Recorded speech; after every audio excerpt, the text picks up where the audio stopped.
San Diego, it's time to fire it up. From the beaches to the ballparks, from the Gaslamp to North County, no one knows America's finest city like he does. You can't just punt on a Manny Machado prime year. He's a fourth-generation San Diegan, born and raised in the heart of this community.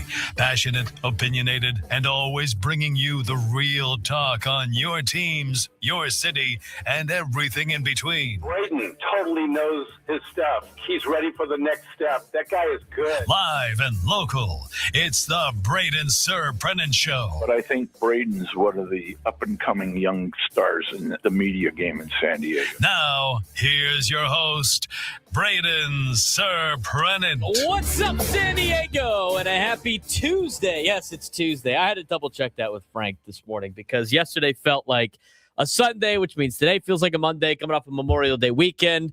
We are fired up to be here with y'all after missing 4 Padre games, obviously. There's been 4 games since the last time we were on the airwaves. It's always great to be talking Padres baseball with you here in America's finest city. Again, he's Frank Marchese. I'm Braden Surprenant. This is the Braden Surprenant Show, live and local each every day from 10 to 2 on San Diego's number one sports station, 97.3 The Fan. All right.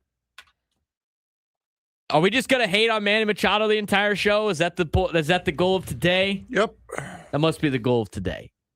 I think we got to give him I mean, when it comes to Manny, we got to talk about how bad he has been, but also at the same time, everything's never as good as it is and everything's not as bad as it is. I will say this to just start off the show. I mean, yesterday was incredibly frustrating to watch from an offensive perspective. I mean, it really was. And this weekend I was moving, so I'm watching Padres baseball on a TV on a box. I'm like going all over the place. I'm listening to the game on the games on the radio. I'm able to go back and watch a lot of these games. But as I'm in the process of like lifting heavy things upstairs, my phone's blowing up about how we in the media got to just destroy Manny Machado because that's the only way he's ever going to be good. I honestly don't understand what people want us to say. He hasn't been very good. And I will say this. I cannot say anymore, you got to be patient with the start of the season because we are now a third of the way into the season and he has not made any type of progress in terms of offensive numbers. This is not anymore it's early for Manny Machado. This is how he usually starts. In fact, in today's daily newsletter by Kevin Acee, he lays out the fact that this is the worst start of this is the worst start to a season in 51 games that Manny Machado has ever had. Ever. It is the worst from an offensive perspective. And you could tell it's bothering him based on his at-bats. I mean, yesterday, I will tell you,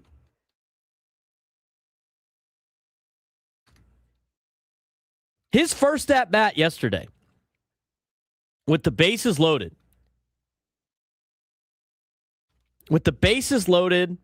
and nobody out, yesterday, his approach at the plate, just based on his swings, what he swung at, and what the count was I got to pad my own stats because I am so bad right now. That was a selfish at-bat by Manny Machado in his first at-bat of the game. And the thing is, we could talk about he admitted it after the game. He didn't admit that it was a selfish at-bat, but he did admit that it wasn't what the team needed. He openly took responsibility post-game. Maybe that's the revelation that Manny needs to get going because offensively, the Padres have the worst offense in all of baseball. The worst. It is the worst. It trades between the Mets and the Padres when you go through all of the statistics that matter with batting average, OPS, whatever it may be. The Padres and the Mets are the worst. At least the Mets can make the excuse about Lindor missing time and Soto missing time. The Padres can't really make those excuses. They collectively are not hitting well. Individually, there's a couple of guys that have done very well. But even them right now, even they are not doing that well. Now, I think it's all about perspective. Manny through 51 games, to start this season, a 170 average, a 265 on base, a 330 slug. That's the worst offensive start to a season of his career. And the Padres lack enough stars performing to absorb that kind of hit. Because I will say, Fernando in his last 9-10 games, whatever that on-base streak is, he's hit over 340 during that on-base streak. He looks like he's finally starting to feel a little bit more sound at the plate. Now, it's not leading to balls being hit over the fence, but at least he's starting to hit a little bit. Xander Bogaerts has come back down to earth after a good start to the season. He has had a rough month of May. Jackson Merrill has been awful at the plate. You can't even really highlight any type of situations in which he has done exceptionally well this season. Defensively, he's been great, but offensively, nothing. The team is being carried by the role players like a Ty France, like a Gavin Sheets, like a Miguel Andujar. I mean, Nick Castellanos is what he is. I mean, he's not going to hit for a high average right now. You picked him up because he was cut by Philly. I think he's done a good job in some clutch situations throughout the year. Yesterday wasn't very clutch, but I tell you what, he had been in previous games throughout the season. You're missing Luis Camposano right now. I mean, you're getting the best you can out of Rodolfo Duran in terms of offense. But offensively, the team's not very good. They're not very good, and they're not playing well. And I don't think it's really Steven Souza Jr.'s fault, because last year, everybody blamed Victor Rodriguez, and what are the Astros doing? Well, they're almost leading every single offensive statistical category. That's a team that's been awful this season, but offensively, those guys can rake. That was the hitting coach that we had last year that everybody wanted to blame for, again, another lackluster performance out of the Stars from the offense. And that was the big key going into the season, was got to get the Stars to star. If the Stars star, then the Padres are going to be okay. Well, the other big concern was the starting pitching. The starting pitching's actually been probably one of your better assets this season in comparison to anything else.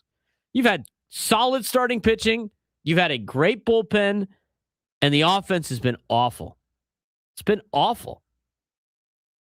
And before you start thinking about maybe some changes to the team, because we've talked about this before and we've seen the updates, and we got some more updates from Bob Nightingale over the weekend about potential landing spots and trade targets and how do you improve teams and what the Padres are looking at, and none of it's hitting. And I think Tony Gwynn Jr. brought up a good point on Friday. Everybody that says we need a bat, that's fine. But what's the point in allocating resources to acquire a bat if the players that are in the lineup that are not producing are going to stay in the lineup because they're supposed to be your stars? If you were to bring in a bat, you would be replacing him. You would be using that player to replace the only players on your team that are actually putting something together offensively. If you were to go get a bat at the trade deadline, you would then have to insert that player into a position that is being held by a Gavin Sheets, a Ty France, a Miguel Andujar, a Nick Castellanos. What's the point? I agree with Tony in that sense. What's the point? You're not going to not play Merrill. You're not going to not play Machado. You're not going to not play Fernando. You're not going to not play Xander Bogaerts. I mean, those are the guys that are going to be playing every single day. There is nothing I can say. There is nothing Frank can say. There is nothing you tweet out into the ether or just spew out into the open that's going to do anything to change what those four players do at the plate. Not one. You can complain about it all you want. It's not going to lead to anything more than what they are physically doing themselves. They have to fix it. At least you got some acceptance, if you will, or accepting of responsibility from Machado yesterday as the Padres went 0 for 10 with runners in scoring position. On top of the fact that Machado essentially admitted superstar players must carry offense in these moments. Also true. You're not going to add bats that's going to fix this problem. You're not going to change the bat. You're not going to change the hitting coach that's going to fix this problem. You're not going to move guys up and down the lineup that's going to fix this problem. You're not going to sit guys for more than 1 or 2 days max that's going to fix this problem.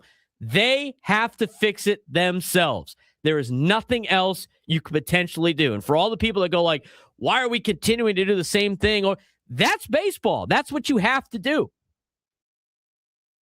I could sit here and say how bad they are playing. It's not going to make a damn bit of difference in the game. It's not going to matter. Frank can sit there and have a New York Mets style crash out about the team. It's not going to impact how they play. It's fun to get it off the chest. In terms of therapy, if you want to get it out there on social media and complain about it, it's fine. But it's not fixing any of the problems. These are not guys that you can just willingly trade. I saw this today on MLB Now. I thought it was rich. I thought it was such a reach by Brian Kenny. He was talking about how money doesn't really buy wins. Look at all these teams in these divisions that are leading. It's like, all right, dude, the American League Central? Yeah. The American League West? Two very bad divisions. But he goes on to talk about the youth movement. Look how great all these young guys are. And these young guys are just taking the world by storm. You don't need the stars. I don't know, Brian. Isn't that the same thing you said about 3, 4, 5 years ago when you had Fernando Tatis Jr. and Ronald Acuna Jr. and all these other guys? You can't constantly be flipping over your team with just 20-something-year-olds. Seems great in theory, but eventually, if you want to keep those guys, you have to sign them to contracts. That's what the Padres did. They kept those guys. They signed them to contracts. Now they have to go out there and perform at this age that they are, whatever it may be. But again, Manny Machado has not been playing well. Fernando is starting to hit a little bit more, but it's not putting the ball over the fence. Not for a guy that's, got the contract that he has. Jackson Merrill is hitting under 200, which is absurd to me. And there's really nothing you can do about it. They have to do it themselves. They have to fix this themselves. That all being said, Frank, what did we say at the beginning of this month? Before we started this month, what they needed to do during May and June to be in this thing. I was just about to say, not even this month, this and next month, they had to be 500. They had to be 500. What are they this month? I think one game under. They're one game over. Oh, one They're game 12 and 11. They took 2 out of 3 from the A's. They lose yesterday. They're about 500 right now. On the homestand, I think maybe one game under when you include the Dodger games, right? Yeah, they're one game under 500 on this homestand. That's not the best that you're looking for. You want to see more, but this is the stretch that we continue to say was going to be a tough stretch. So they are doing what they need to do, wins and losses wise. It's being picked up by their pitching. They are not even going close to what they need to do offensively. It's almost a joke how bad it's been. And I don't have any answers, and nobody's got any answers. I don't know how this group collectively of hitters that have all seen massive success in their careers all consistently cannot hit the ball right now. But I think a lot of it has to do with the fact that they're paying attention to it too much. I mean, I thought Manny's at-bat yesterday, his first at-bat with the bases loaded and nobody out, where a ground ball, by the way, a double play scores a run, and he's swinging out of his shoes to try to put the ball over the fence, I think is a little selfish. He admitted that after the game. Not that it was selfish, but he admitted he needed to be better in that situation. I applaud that. I'm glad he admitted that. I'm glad he didn't say I wouldn't have changed anything. But it's frustrating for them. I know they're frustrated. I know they're trying to hit their way out of it. And there's only so much we could say about this, Frank. There really is. And, I mean, Manny's been doing this all season. And like I said, if it wasn't for everybody's fixation on Fernando having not hit a home run yet, that was the best thing that could have happened to Manny, is the fact that we were talking about Fernando's, because it hid how bad Manny has been. He has been bad to start this season. And again, we rightfully so shrugged it off at the beginning because he always starts slow. But again, like you said earlier, it's not early anymore. He is at a career worse start to this season. And yesterday, I think, really highlighted just how bad he was when he comes up with the bases loaded and nobody out in the first inning and the Padres don't get a run. That is about as bad as it gets right there. When you have the bases loaded to start a game, you have Jesus Luzardo on the ropes right from the very beginning, and you don't put a run on the board, that's not great. And it started with Manny. It started grounding into a double play. I'm going to tell you right now, too, like just for all of the people that blame the hitting coach and they go like, oh, based on what I'm watching, this is the approach. There is not a single hitting coach or baseball mind that thinks you should be swinging out of your shoes, bases loaded, with nobody out in a 2-1, 2-2, 3-2, whatever the counts were in that at bat. There is not a single hitting coach that's worth his salt that is going to say, we need to have home run swings in this particular situation. They all preach the same thing. And Steven Souza Jr. comes from a Rays organization that definitely preaches the whole pass the baton philosophy. He had time with the Dodgers that does the exact same thing, pass the baton philosophy. This is why I continue to say you can implement a game plan all you want. It's up to the players to execute that game plan and to want to do it. There's not one hitting coach out there that implements the approach that you saw Manny do in the first at-bat with bases loaded, nobody out. There's not one. And if there was one, I'm going to tell you right now, there's no way in hell that guy is employed by an MLB team.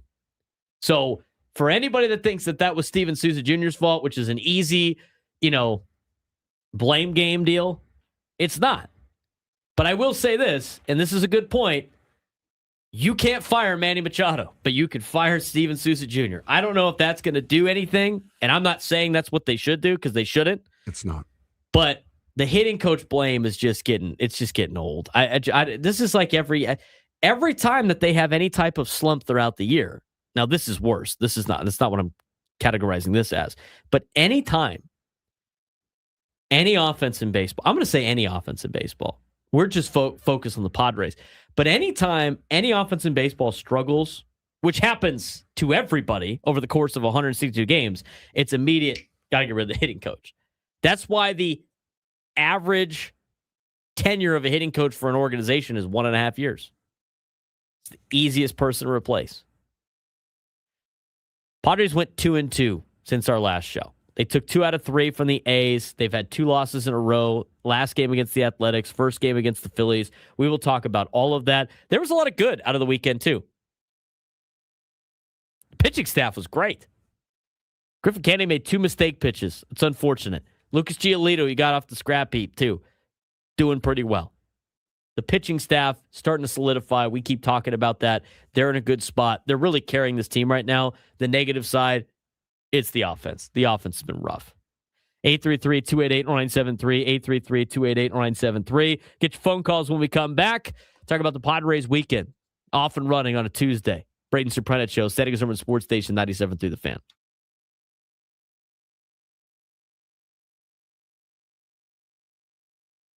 San Diego FC heads into the international break with more questions than answers. They just lost 4-2 to Vancouver, and honestly, it felt like watching the difference between a Finnish contender and a team that's still very much under construction. Vancouver punished every mistake. San Diego made too many of them again, and once again, another red card.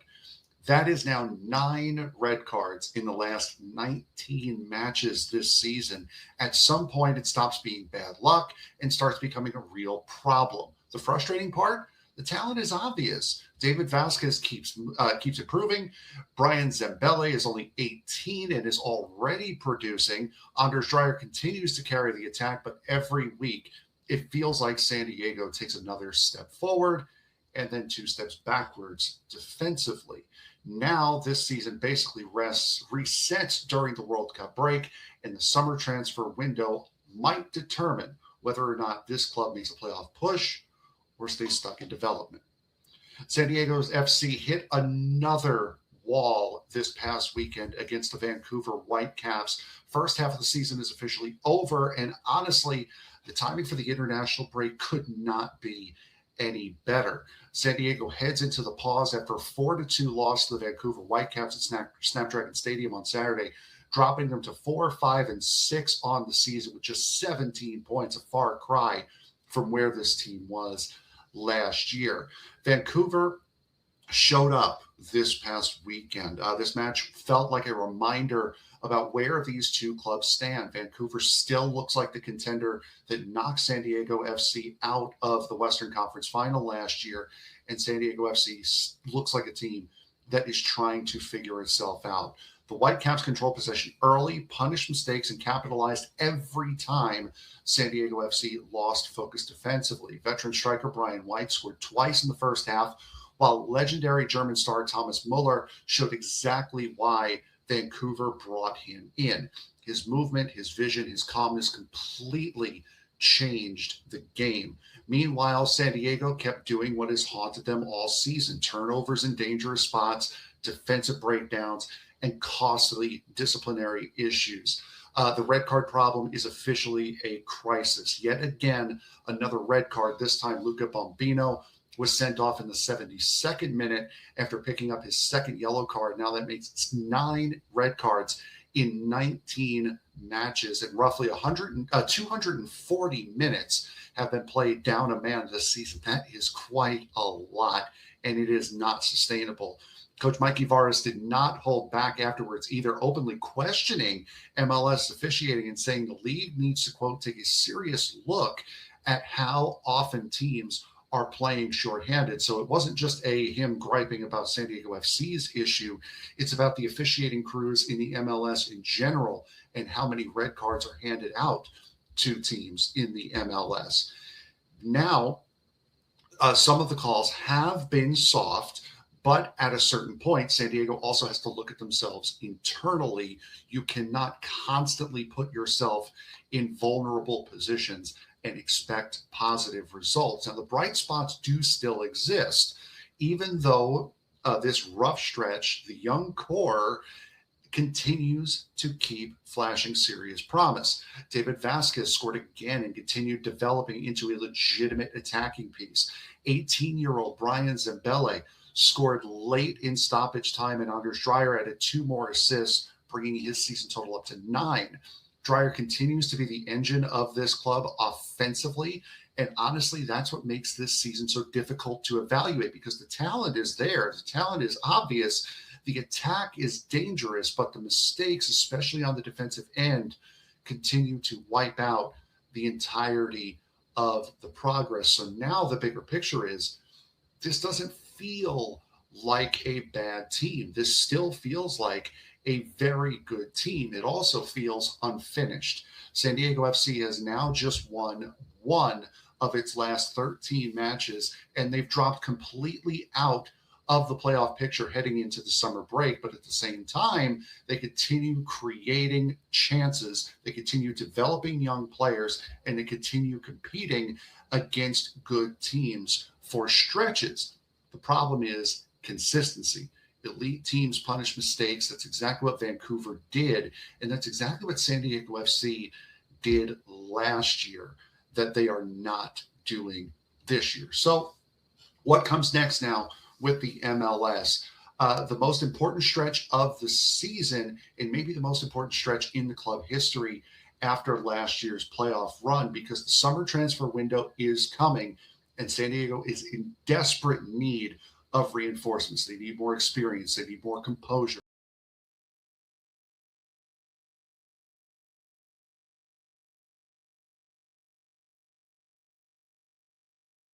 Broadcasting live from the Bill House Studios, we know how. He's Frank Marchese. I'm Braden Surprenant. We have tickets to give away for the San Diego County Fair. It's returning to Del Mar Fairgrounds June 10th through July 5th. Details at sdfair.com. It's coming up close. I was talking to my friend about this. I think this week is like May 30th, 31st. It's not. That's next week. Memorial Day weekend is always, to me, it seems like it's like the last weekend in May. And usually it is around there. So it's got to be one of the earliest Memorial Day week. I mean, I felt like June was going to start this week, and it's not. So it's throwing me off a little bit. Because in a couple of Mondays, I will be off, but next Monday I will not. 833-288-0973. 833-288-0973. The chat's been on fire today on YouTube. If you haven't done so already, subscribe to our YouTube channel at @B_SURP at youtube.com. We will, it's fun. You know what? Reading the comments on there are pretty funny. I got to give Smash, you know what? You got to give Smash the credit today. Let the body language experts cook. That's hilarious. Come on, that's one of Smash the Numbers' best comments. Yeah, on YouTube. that was a good one. That's a guy. You know what? You got to give him. We got to give him a round of applause. Give the devil his due. Yeah, that was good. Oh man, that was a good one, Smash. Let's get to the phones. We got a lot of people ready to tune in. Smarsh. What? Yeah, Smarsh the Numbers today. It must be his burner. Let's get out to Tim in Miramar. You're on the Braden Surprenant show to start the week. What's going on, Tim? Hey guys, how you doing? I'm doing well. Doing a lot better than the Padres offense, I can tell you that. Hey, I agree, guys. There's nothing more that can be said. I feel for you guys because you got to fill 4 hours, and I feel for Stamen because there's nothing else he can do except play these guys. But the offense has been responsible for the failure in the playoffs last year. The offense was responsible 2 years ago against the Dodgers.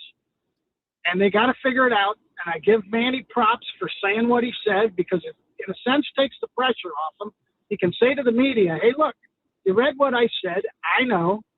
And I got to give him props for that. It makes you want to root for the guy to turn it around. However, I think there's one spot in the offense where they can improve without affecting the rest of the team, and that's left field. They're only tied to Liriano the rest of this year. His defense is marginal at best. I don't owe him a lot of money, and that's the one spot where they can go do something at the deadline and improve this offense.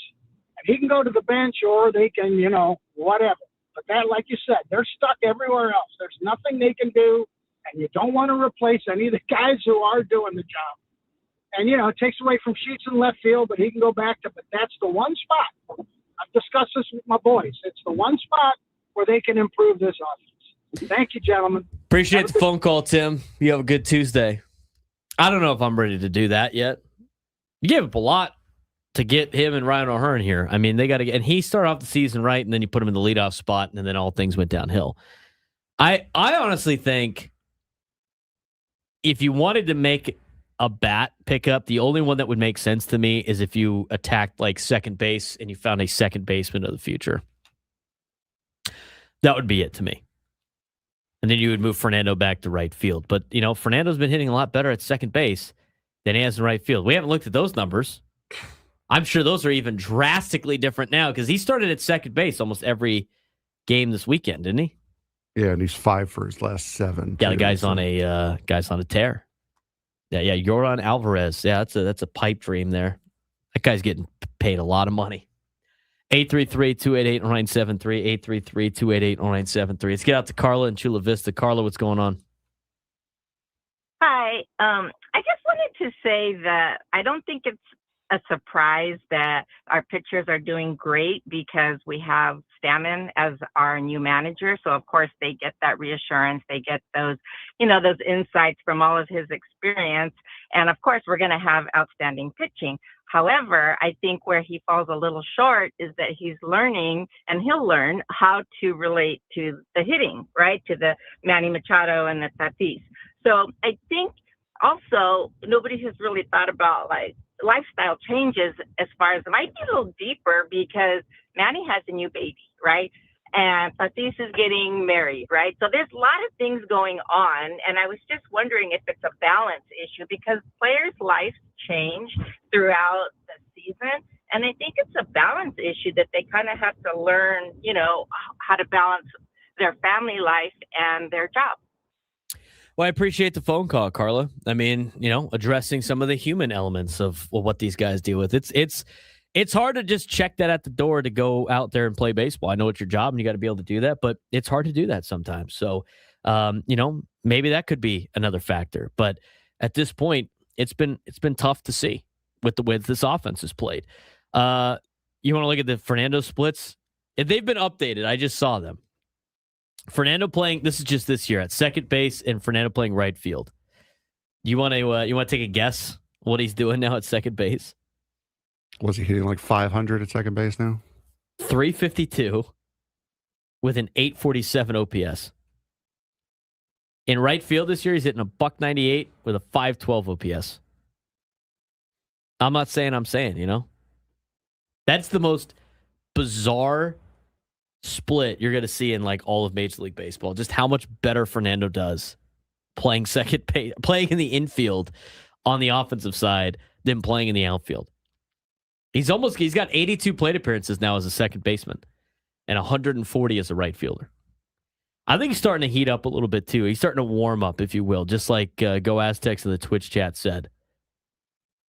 The home runs are still just the most baffling thing in all of baseball, but you know what? I got to go pull up the official numbers on Fernando because his last couple of games and really last like kind of a week and a half, he's been pretty solid. I mean, if you go back to his on base streak right now is 1, 2, 3, 4, 5, 6, 7, 8. Was it 9? It's 9 games.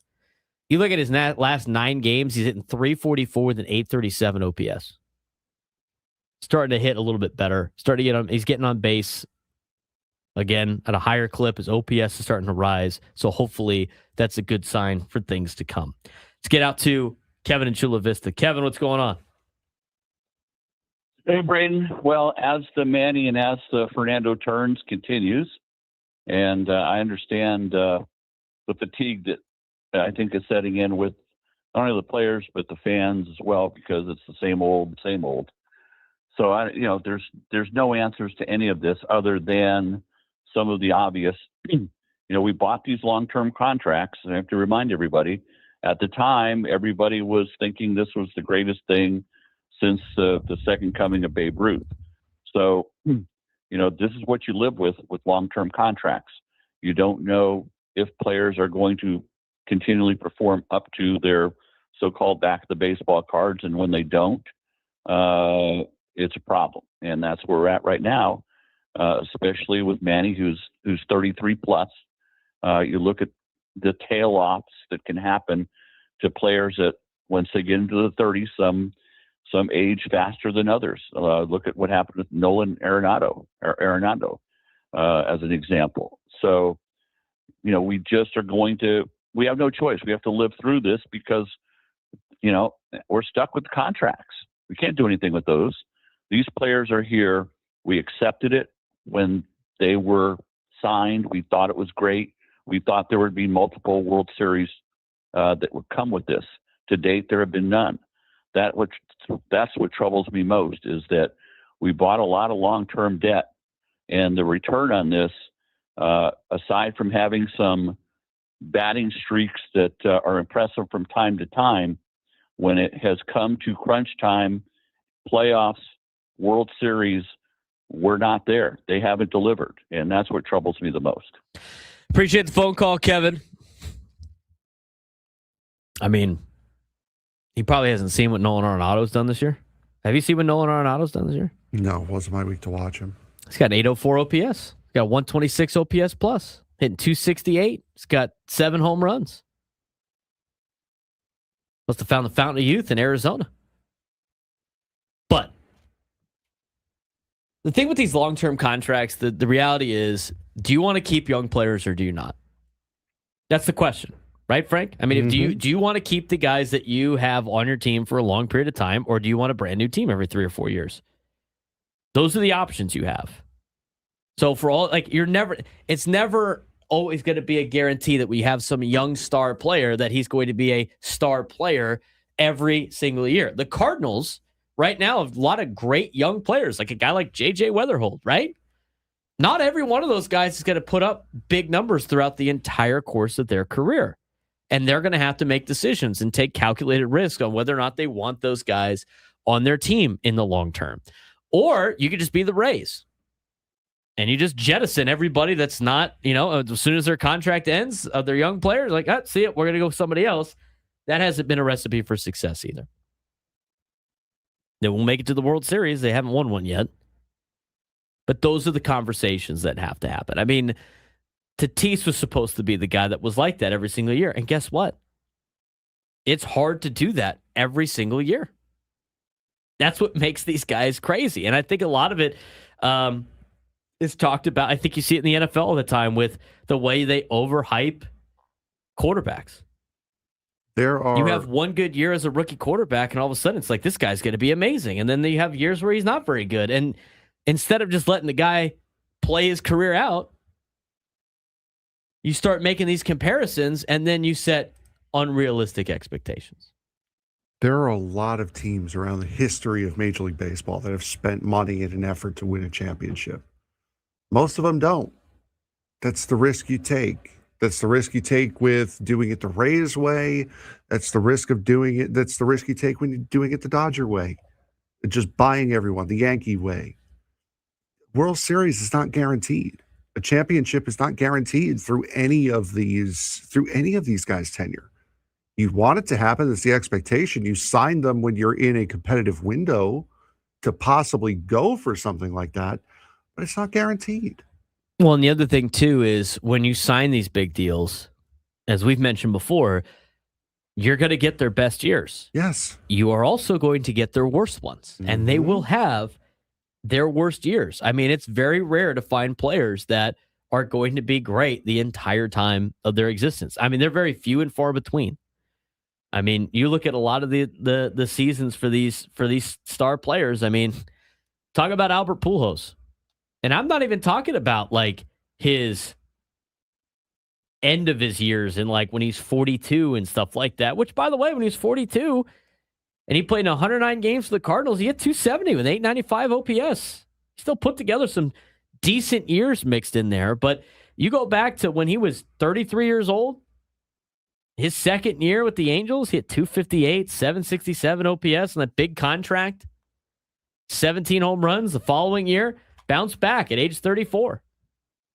There's a lot of up and down. I mean, you're going to see that out of a lot of these players that you sign long-term. 833-288-0973, 833-288-0973. Continue to talk about the Padres, their lack of offense. When we come back, we'll stick with your phone calls as well as we continue on the Braden Surprenant Show, Standing Room Sports Station 97 to the Fan.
All guys join us on the SDCCU fan hotline. It's not Big Bank Banking. It's better. He's Frank Marchese. I'm Braden Surprenant. This is the Braden Surprenant Show, San Diego's #1 sports station, 97.3 The Fan.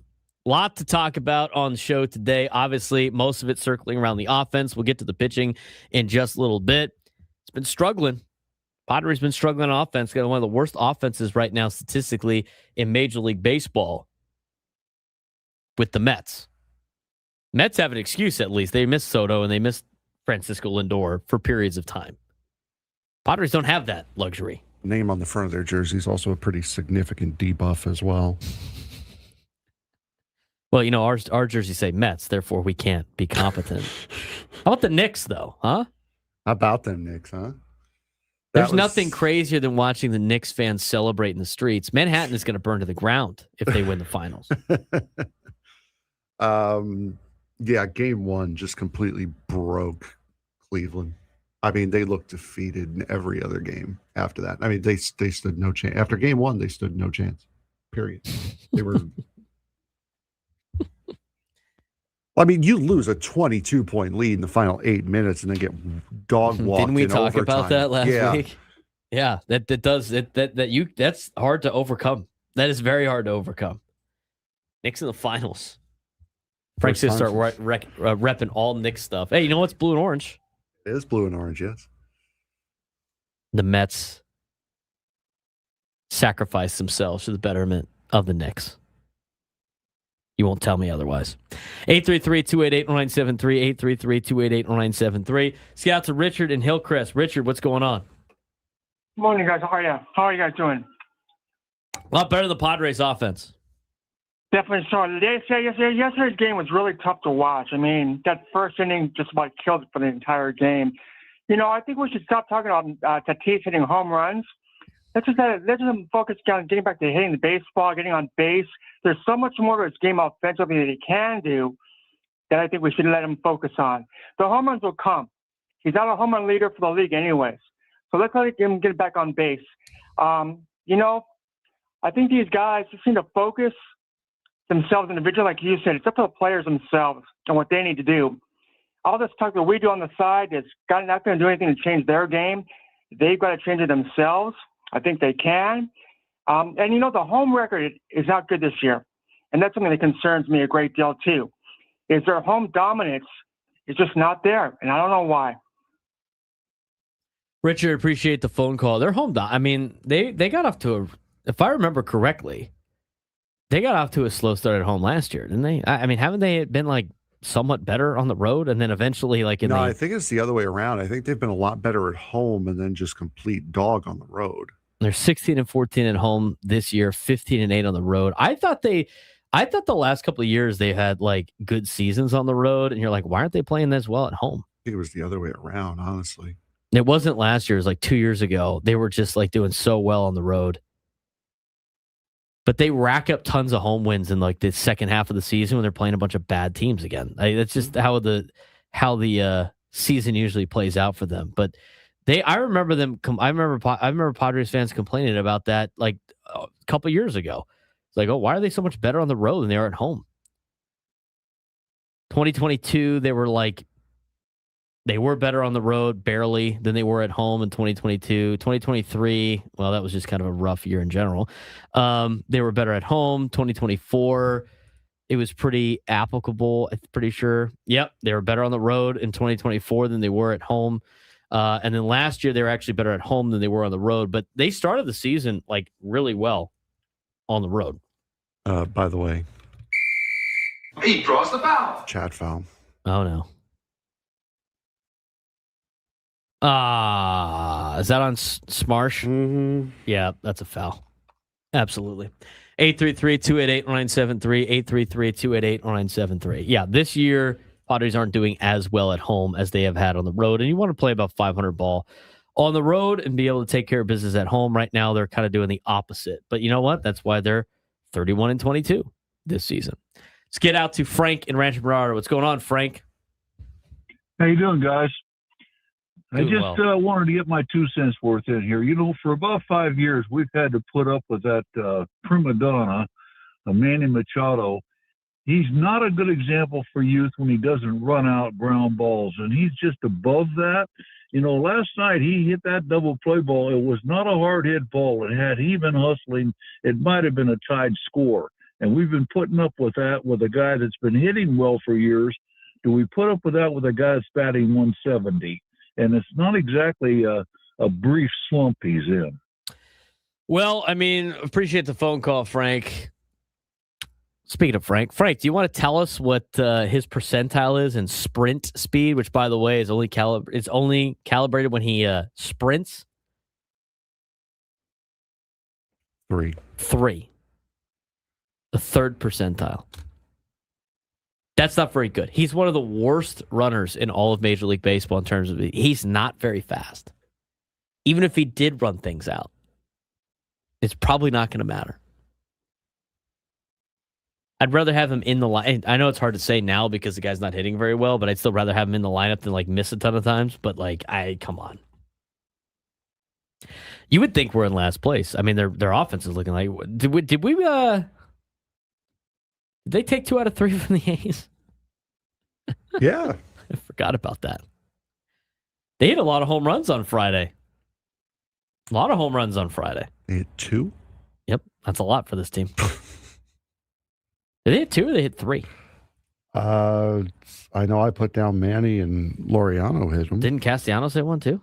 He might have done, yeah. I think he might have. Yeah. Castellanos also homered. 3. Hey, do not gyp this team. Hey. Offensive numbers that they desperately need. One off. One off. Now you're doing it on purpose. 833-288-0973. 833-288-0973. Let's get out to Steve and Poway. Steve, what's going on? Hey, Braden. Hey, listen, you're a coach. You see what goes on. I'm a firm believer that what you do off the field is a direct reflection on what you do on the field. And it isn't coincidental that the 4 prima donnas with the long-term contracts aren't performing. The guys that don't have the long-term contracts are performing. I guarantee all 4 of those guys don't put the effort in the offseason now that they did to get that contract. I think it's human nature. I don't think that those guys are putting the effort in on the offseason. Kobe Bryant used to talk about it, that in a game he wouldn't pass to some of the players on the team because he watched their practice routine and didn't like the way they practiced, didn't trust them. It's pretty obvious that the prima donnas that got all the money are living this millionaire lifestyle off season and are not putting the effort in that they did prior to getting that contract. And we're seeing that reflection with the guys that don't have the contract really excelling for the team, and the guys with the prima donna contracts, none of them are playing up to their ability. Steve, I appreciate the phone call. I will say this. There's something to be said about the guys that are hungry going out there and balling out. I think there's something to be said with that. But I don't think you can judge how a player does his offseason based on his contract or how they're playing this year. I don't think that's fair. I don't watch these guys. We don't watch these guys during their offseason. If they posted a bunch of videos of them working out all the time, would that suffice for you? I think there's a little bit more. I think there's a little bit to the saying of guys that are hungry going out there and playing extra hard to try to get that contract that they need and keep it around. But I don't think these guys are struggling for a lack of effort. And trust me, you would definitely know if it was a lack of effort. They had a batting practice session that we were all at. The media where they couldn't film it. That was talked about in the daily newsletter of just Manny and just Fernando putting in extra work with the hitting coach. I saw it in Boston when I was doing the Fenway Park tour. They were there early in the morning for a late afternoon game, getting extra work in. So I don't think it's for a lack of effort, Frank. I really don't. As someone who has been in the clubhouse for this team a hell of a lot more recently than you have, I can tell you that I see what they do. It is not for a lack of caring. It is not for a lack of trying. It's not because they have prima donna contracts. They're struggling right now. There's no denying it. There's no doubt about it. But to say it's for a lack of effort is just, in my opinion, is just lazy. To say it's a lack of effort, to say it's a lack of care, it's a lack of trying, is just lazy. There's laziness on your part if you think that.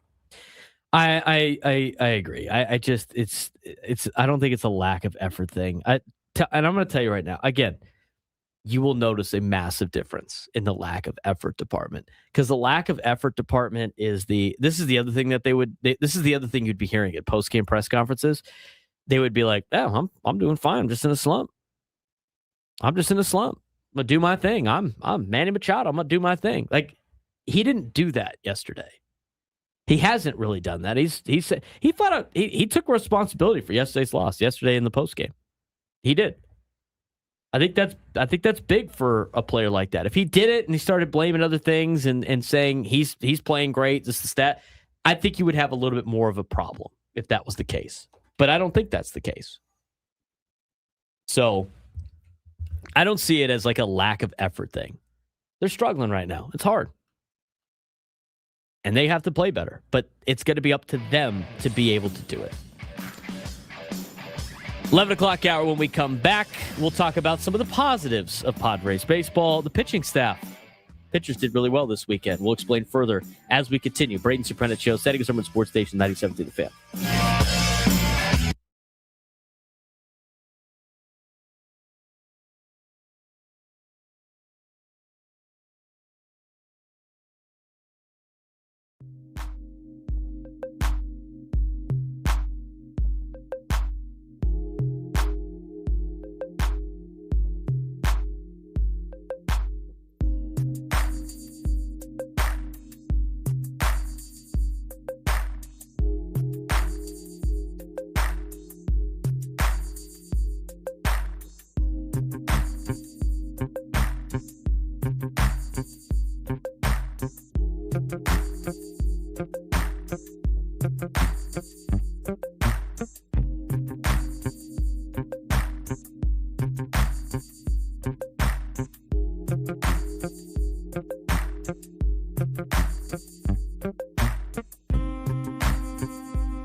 $11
o'clock on the Braden Surprenant Show.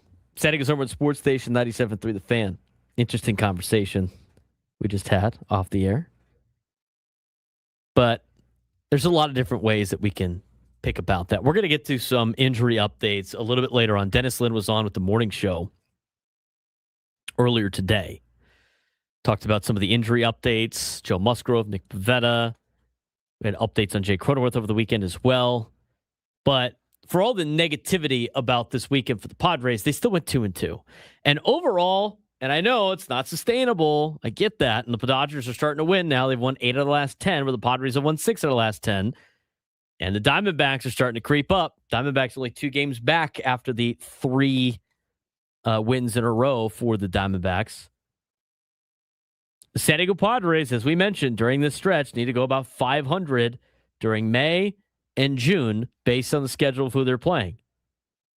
Right now they're 12-11. So in order to finish the month of May 500 in their next 5 games, they have to go 2-3 in their next 5 games against Philly and Washington.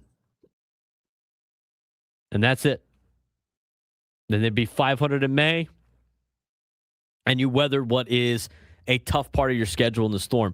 I mean, this is like the conversation of it's not who you play, it's when you play them. Phillies at the beginning of the year, awful. Phillies right now, a lot better than they were at the beginning of the year, and they're still trying to overcome what is their negative 21 run differentials. They sit at 500, and you get them right now when they're playing a little bit better baseball than they were before as you try to work your way out of an massive offensive slump. So we talked a lot about the negative. Let's talk about some of the positive as we kind of recap the weekend for Padres baseball, starting with last Friday. The Padres won 7-3 over the A's. Offense was still winning despite ugly underlying numbers. The Padres improved to 30-plus wins despite owning MLB's worst offenses statistically. That carried throughout the weekend. They became on Friday just the second team ever to start 30-20 or better while hitting as low as 221. The 1908 White Sox did it. Padres also own one of the worst on-base percentages ever for a team with this strong of a record, and the offense remains heavily dependent on timely homers, bullpen dominance, and close game execution. They scored 7 runs on Friday on just 7 hits. They had 3 solo home runs out of 3 home runs out of Manny, Castellanos, and Ramon Laureano, and they got the quality over the quantity. You saw a little bit on Friday, which, again, as the weekend progressed, I mean, you saw a little bit of Steven Souza Jr.'s hitting philosophy. He continues to preach line drives and patience rather than chasing power. Padres have MLB's lowest BABIP, 263, suggesting some bad luck. 7 of 10 regulars with 100-plus plate appearances have BABIPs below 265. The organization believes frustration and impatience have caused hitters to abandon the plan. Internal belief remains if hitters stay disciplined, power and production will eventually normalize. This might be a conversation of, and again, this is why we have to bring this up because everybody likes to talk about just fire the hitting coach. Frank, if they're not listening to the hitting coach or they're not doing the approach or the philosophy of the organization, what does it really matter what the hitting coach is in the first place? If they're not going to, right, if they're not even going to do what he's asking for, the internal belief inside the organization is if the hitters stay disciplined, power and production will normalize. But their biggest problem right now is not getting is getting away from what they're supposed to be doing because they're worried about the fact that they have all gotten off to rough starts. That's a mental internal problem for each individual player, Frank. That's why I said in the first hour when it comes to this offense, it starts with the players, it finishes with the players, and unless, especially the four at the top, start locking into what the offensive philosophy is or thinking about the team as a whole, it's going to be rough watching this offense, and they will never get better.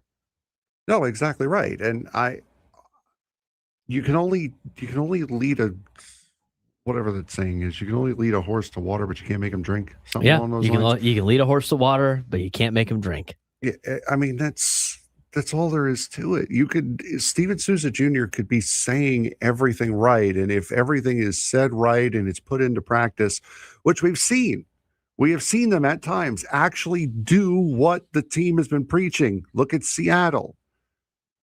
But if they don't do it, then it doesn't matter what he says. Why have him at that point? Which then people will turn into, oh, well, if they're not listening to him, they don't respect him, so fire him.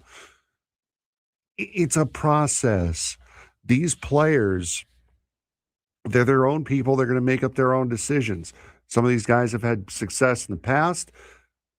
Maybe some of these guys are saying, well, Steven Souza Jr. was a hitter. Not a great one, so why should I listen to him? Maybe someone is thinking that down there.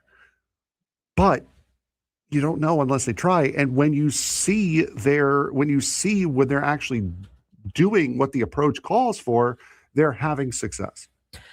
I don't think it's a disrespect to Steven Souza Jr. I don't think so either. I think it is overthinking if I got to get out of this. Because I've been there. I mean, I think a lot of people are there with whatever it comes with life in general. You stick to a plan, you're not immediately getting the results, and mentally you don't have the discipline to stick with the plan. You make a quick wholesale change and a quick wholesale adjustment instead of letting that plan play out, because you start to panic and you start to worry and you start to be like, this isn't working. But you have to give it time to work. And with every single game that the Padres offense does not let the system work, it sets them back, and it's going to take even longer. So how do you evaluate a hitting coach if not by the player's performance? If the players are not listening to what the hitting coach is preaching, and when they do, they are having success, how is that on the hitting coach? Correct. It's the same thing with, there's a lot of when you coach and you put in the practice every day and you put in the work and my experience is obviously with football. I mean, you can work on something every single day. I mean, here's a situation. Here's somewhat of an example. And again, before people go like, it's high school football, it's different. I mean, let's talk about this. I had a kid on my team a handful of years ago. His name was Devondre. And Devondre had a brother who played in the National Football League at the time. And we were playing Corona Centennial, who's a really good team. And Corona Centennial ran a pitch pass for a touchdown every game leading up to our game. And so what did we do? We practiced the pitch pass every single day of the week. And I said, Devondre, if the ball comes your way on this, don't come up until the ball crosses the line of scrimmage. Yes, that is correct. Because why? Because they're going to throw the pitch pass eventually. We worked on it all week long. We get to the game on Friday. They flipped they ran the toss. They run the pitch pass. And the guy is so wide open, it's disgusting.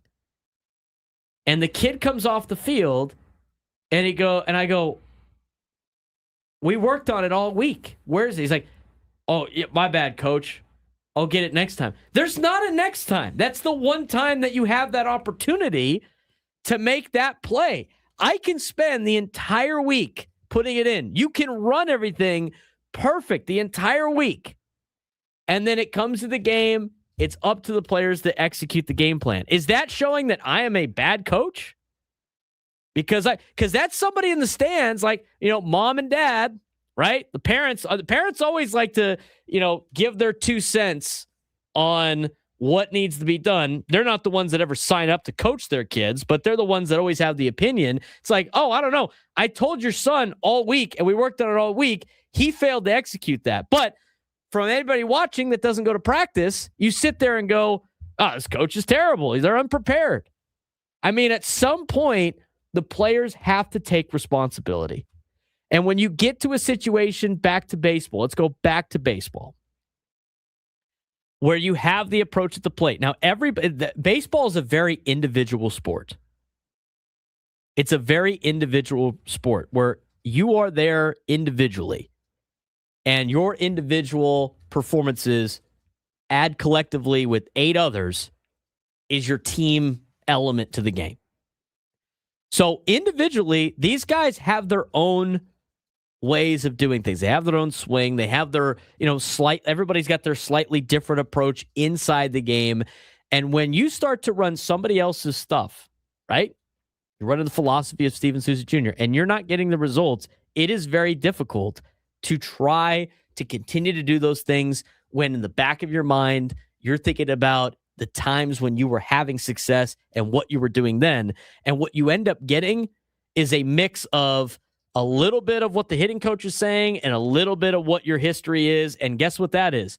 That is a disaster. That is a disaster because you're not sticking with any philosophy, or you're doing something that's not productive to the rest of the team. You're not pulling the rope in the right direction. So we can talk about it all we want. We can implement our game plan. We can implement whatever play we want to run, or whatever offensive philosophy we want to do. But Frank, if they don't execute the plan, it's not on the coach. It's not. There's nothing they can do about it. And honestly, that's not even like he's not getting the message across. That is the individual battle that this organization has to have with every one of their players that starts to press. That's why we talk about, it looks like he's pressing. You can't fix that. No. You can't fix the guy pressing. He has to fix it himself. And I think a lot of these guys are starting to do that because they look at the scoreboard and there's a lot of averages that are under 200. So on Friday, as we go back to recapping the weekend of Friday's game, Kevin Acey's newsletter on Saturday morning talked about the fact that the organization believes if they stick to this plan that we're looking at, they're going to get their way out of a jam. They're going to get their way out of this slump, but they are not doing it consistently, hence why we're not doing well offensively. I buy that. Do you believe that? I believe that. I think that's a legit conversation. After Friday's game, Nick Castellanos starting to find his groove a little bit. I mean, yesterday, obviously a little bit different, but since April 29th up until Friday, he's hitting .250 with an .802 OPS and 4 home runs. Nice little pickup for the Padres. Rodolfo Duran starting to do things a little bit. He's doing great defensively. And I think throughout the entire weekend, I think the Padres pitching did everything you needed to win you games. Walker Buehler, 3 runs, 4 walks. He had poor command. But you know what? Pitched long enough and good enough for you to win the game, and you won the game on Friday. Even Griffin Canning pitched better yesterday than his line. Great. Yeah, than his line would suggest. It was, the one mistake to Kyle Schwarber in the first inning and then Brandon Marsh later in the game. But there were so many opportunities the Padres had to potentially help him out, and they just didn't. He pitched a lot better than his line would suggest. I look at, this guy's outside, YouTube chat comment. We're even more terrible for starting pitching, so Sousa's game planning sucks. Brother. If they're not listening to the game plan, It's not the game plan. It's the players. Is that not what this whole segment has been on? That's what the entire segment's been about. I can sit there and tell somebody to do something every single day, and they do it every single day until the game, and then they don't do it in the game. That is not the coach and their game plan. If they flat out don't do it. That's like building a habit as a parent. Hey, take out the trash. Take out the trash. Take out the trash. Take out the trash. Kid takes out the trash. 4 of the 5 days. The 5th day he doesn't take out the trash because the parent didn't tell him to take out the trash. Is it a bad game plan on taking out the trash? No, the kid just didn't take out the trash. Who was the Padre hitting coach last year? Victor Rodriguez. What team is he the hitting coach for now? Houston Astros. The same Houston Astros that are currently 8th in hitting? Correct. They have a top 10 offense in almost every offensive statistical category. And guess what everybody wanted? Yeah, whose fault Him was last year? Last year was Victor Rodriguez's fault, of course. Too much contact, not enough power. They're hitting the ball too much. 8th place, last place. 8th place. You know what? It might be the players that are kind of the problem at this point. And to argue back again, if they don't listen to the coach, couldn't that be because the coach isn't the right coach? You want to keep going through coaches? I mean, I think you have seen that it's a lot of these. There's a lot of coaches that are throwing out there. And historically, if the hitting coach or the pitching coach is fired, that is the first step towards the manager getting fired. And as we have said multiple times on this show, there has been nothing that has happened this season that would garner Craig Stammen getting fired at all. So I think he's done a hell of a job. So to fire one of his coaches would be the wrong move, period. Again, baseball's different because it's mostly mental, and it's hard to stick with a plan when you're struggling and you do it every single day. And that's not like I don't respect the coach or I'm not listening to the coach. That's a human element part. And again, this is why I continue to say it's going to be the players that need to do it. And I need money. There are some things about it that are absolutely valid. Jackson Merrill's hitting $198. Manny's hitting 170. So it's not about just losing back-to-back games in May. There are genuine issues on this team. Laureano went from hitting 360 at the start of the season. He's hitting 208 now. Like, there are genuine offensive issues that this team has. It's not the fact that it's still May. No. We've said this already. It's not too early anymore. You're just about a third of the way through this season. Yeah, you're 51 games in. Yeah, there's no such thing as early trends now. If you are bad, if you're struggling, you are not good right now. Period. Manny, it's not an early slump anymore. He is having a problem. Jackson Merrill, it is not an early slump anymore. He has a problem. There's something in the daily newsletter from Saturday morning after the game on Friday, and we already ran out of time just talking about the game on Friday, but it kind of led to a point throughout the entire conversation that we've just had. But every one of these players have had just bizarre seasons. Because let's talk about Machado for a second. When I know we got to take a break. You know what? I'll say it on the other side. Machado is just what is the bizarre thing about Machado's start to the season? I'll tell you when we come back.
11:24 on a Tuesday. You got a crash out Tuesday?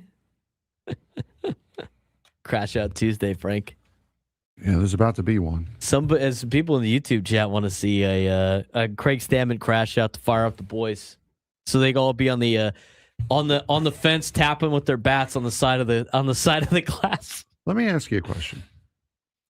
If Adam called all of us for a meeting, okay, and was just screaming and yelling at us at the top of his lungs, what would you do? Well, I grew up playing football and stuff, so it depends how many times he has done that. If it was the first time, I'd be like, yeah, okay, because yeah, Adam does we not messed scream up. nor yell. I'd be like, all right, well, that means business. We done messed up. But if you're if doing he did it every day, I'd be like, all right, bro. Yeah, exactly. That's part of the deal with. Yeah, yes, sir. That's like when I coach. I mean, you have to time up your fieriness, if you will. Otherwise, it just falls on deaf ears. And I think teenagers are the best at that. I mean, teenagers will only take so much yelling before they just go like, bleep you, dude. Seriously, like you have to pick your spots. The same thing is with like these are adults, okay? Like you can't just sit there and like pull an Augie Garrido every single time they don't play well. I mean, it falls on deaf ears eventually. 833-288-0973, 833-288-0973. Let's get to, this is the stat I was talking about. It was in Kevin Acey's daily newsletter.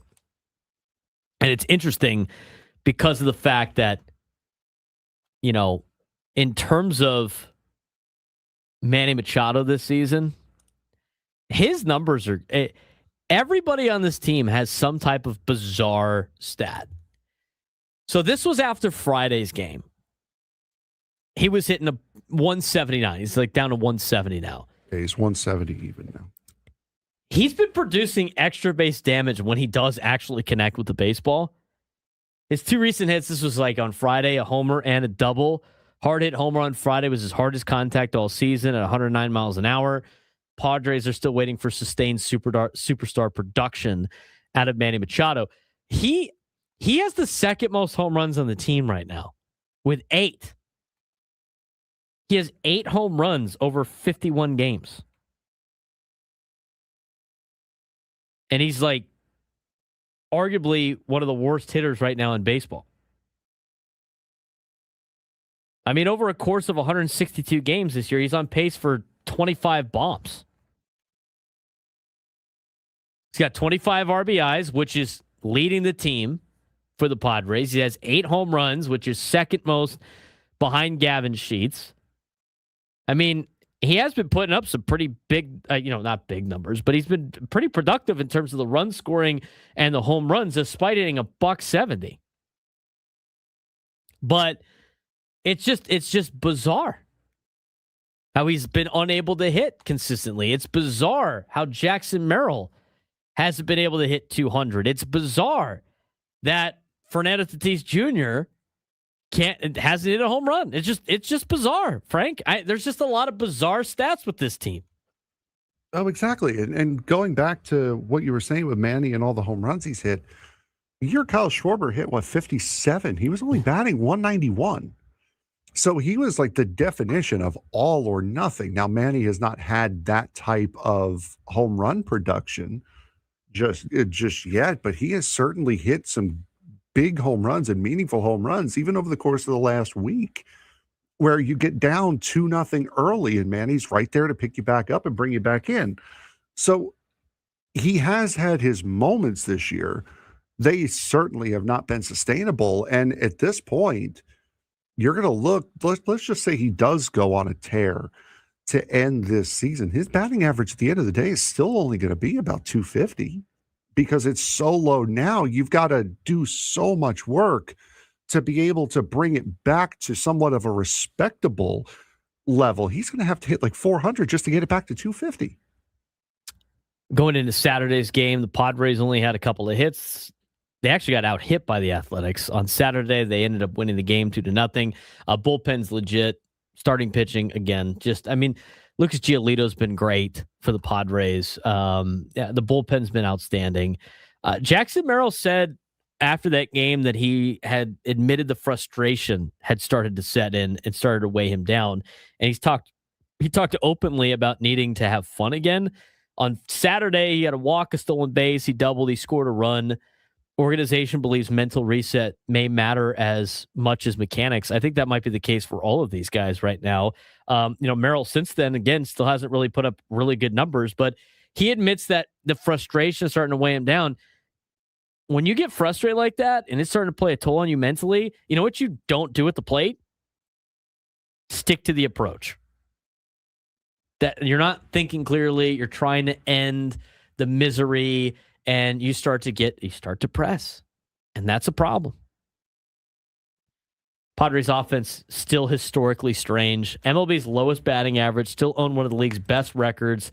The game on Saturday is perfect representation of 2026 Padres baseball. Almost no hits, incredible bullpen, enough opportunistic offense. Really interesting stuff. From it's mind-boggling, this team. Mind-boggling. 5-2 loss on Sunday. Padres collected 9 hits, but they went 0 for 8 with runners in scoring position. They couldn't land the finishing blow all afternoon. It was the same thing in the Dodgers series, same thing to start the Phillies series, same thing in the A's series, not hitting with runners in scoring position. I will always flip it over to what Tony Gwynn Jr. said. The problem is not getting hits with runners in scoring position. The problem is getting runners in scoring position. It's not hitting with runners in scoring position. It's getting with runners in scoring position. And the Padres right now are still getting runners in scoring position. Eventually the hits will come, but they are creating traffic on the bases. They just didn't get some situational hitting, which is interesting for this team, Frank, because they didn't get that situational hitting on Sunday and they didn't get it yesterday. But this is a team that is situationally had a lot of success, especially late heroics and a lot of wins that they have had. Yeah, that's something we talked about a lot last year, is the fact that this team could not hit with runners in scoring position. That was one of the big major talking points that we harped on all last year, was the fact that they could not hit with runners in scoring position. So they've done it.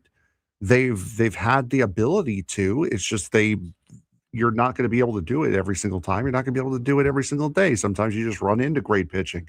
But I mean, it's one of those things where it's baseball at that point. Overall, the 4 games over the weekend, the pitching, I thought Walker Buehler pitched gritty enough for you to win, and that's what you need at number 5 starter. Lucas Giolito, great again. He's been great in a Padres uniform. Mm-hmm. I thought Griffin Canning was awesome yesterday. He gives it the home run to Schwarber and then completely shuts down the Phillies. And then I thought he got a little tired there in the last inning. And maybe Craig Stammen should have pulled him a little bit earlier. I think it's something to be said about your manager giving you an opportunity to finish out the game.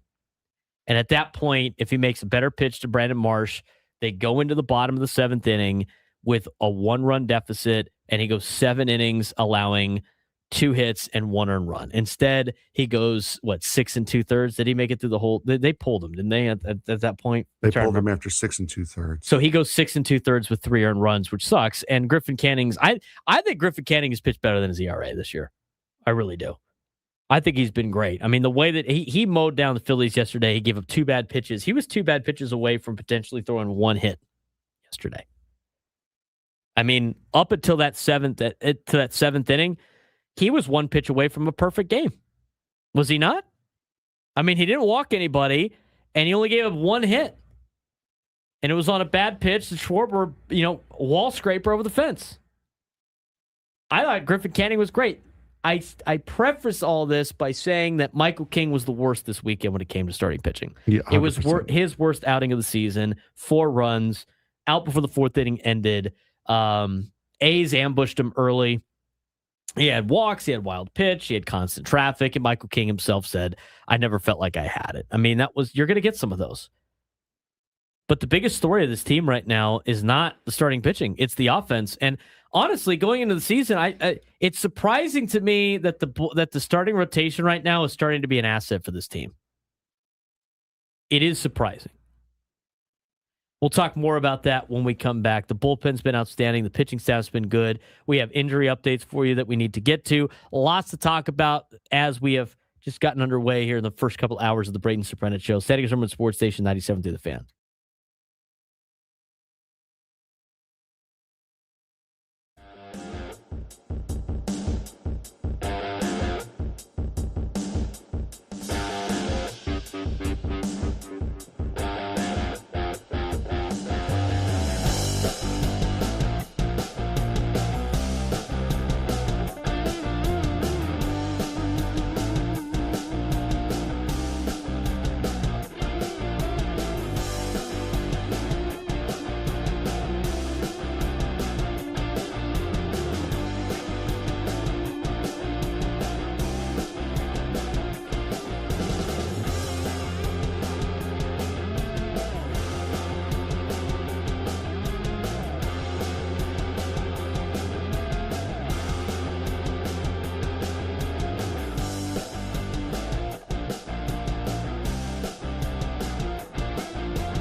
11:40 from the Bill House Studios. He's Frank Marchese. I'm Braden Surprenant with the Braden Surprenant Show, live and local each and every day from 10 to 2 on San Diego's Urban Sports Station, 97.3 The Fan. We're talking a lot about the offensive problems for the Padres. We're going to have an injury update for you in just a little bit in the 12 o'clock hour, the noon lunchtime hour. But before we get to that, we do want to talk a little bit about the pitching staff. I thought Griffin Canning yesterday pitched incredibly well. I think, the starting pitching, Frank, for this team, which was a glaring concern, I think, has now turned into what I think has been almost a strength for this team. I think it's really starting to settle in. And for what the Padres are paying for their current rotation, they're getting a lot out of these guys. And it's probably one of the better rotations right now, at least in terms of getting guys that give you an opportunity to win. Yeah, Michael King is finally starting to turn it around after the start and stop year last year with his injury. Walker Buehler's starting to look like a major league pitcher again after some rough outings to begin the season. And now you're getting guys like Lucas Giolito, who has come in like a ball of fire after getting signed late. Griffin Canning has been pitching better than his numbers would suggest. And whoever's been in that rotating spot, whether it be German Marquez, Matt Waldron, kind of, and even Nick Pivetta, gave you solid outings that gave you a chance to compete at the very least this season. So yeah, the starting pitching has been a lot better than I think a lot of people would have thought it would have been.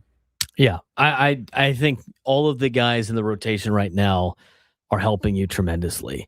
And we have an injury update for you that we're going to get to you in the noon lunchtime hour on from Dennis Lynn, who was on with the morning show talking about Nick Pivetta and Joe Musgrove, and we'll get to that in the noon hour. We do need to get to our sports thread, but we want to get to Clay in the South Bay.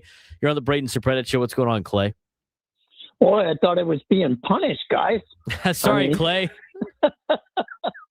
Hey, I sit back here and I listen to all the chining and whining or whatever you want to call it and all the disgust.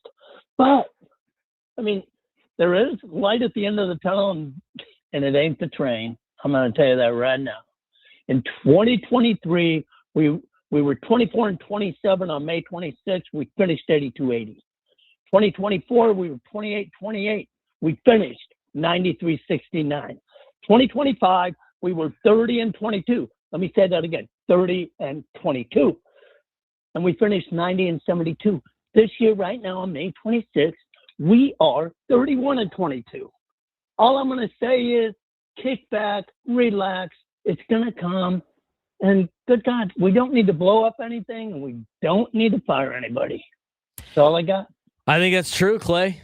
100%. I look back to that 2024 season where I think a lot of people thought the Padres could potentially win a World Series. In fact, and I know nobody wants to hear, the Dodgers talked about how they gave them the best run out of any team that they played against in the playoffs. And that Padres team in 2024, 51 games in, was hitting like 250 as a team, the 714 OPS. Their offense wasn't something to write home about. It wasn't electric. It's a lot better than it is right now. I will say that. It's not worse. Padres offense right now is awful. But that being said, a lot of the damage in that season came post-trade deadline, Frank. And they went on and put together a really good year in 2024. And, Clay went through all the records for the last couple of seasons for the Padres of where they're at through their first 51 games and where they finished. And the Padres finished pretty well. As much as there's some glaring problems for the Padres that need to be addressed, I think you have to acknowledge them, as you and I have been saying. They also have a lot of time to make up for that. And I think both things can be true.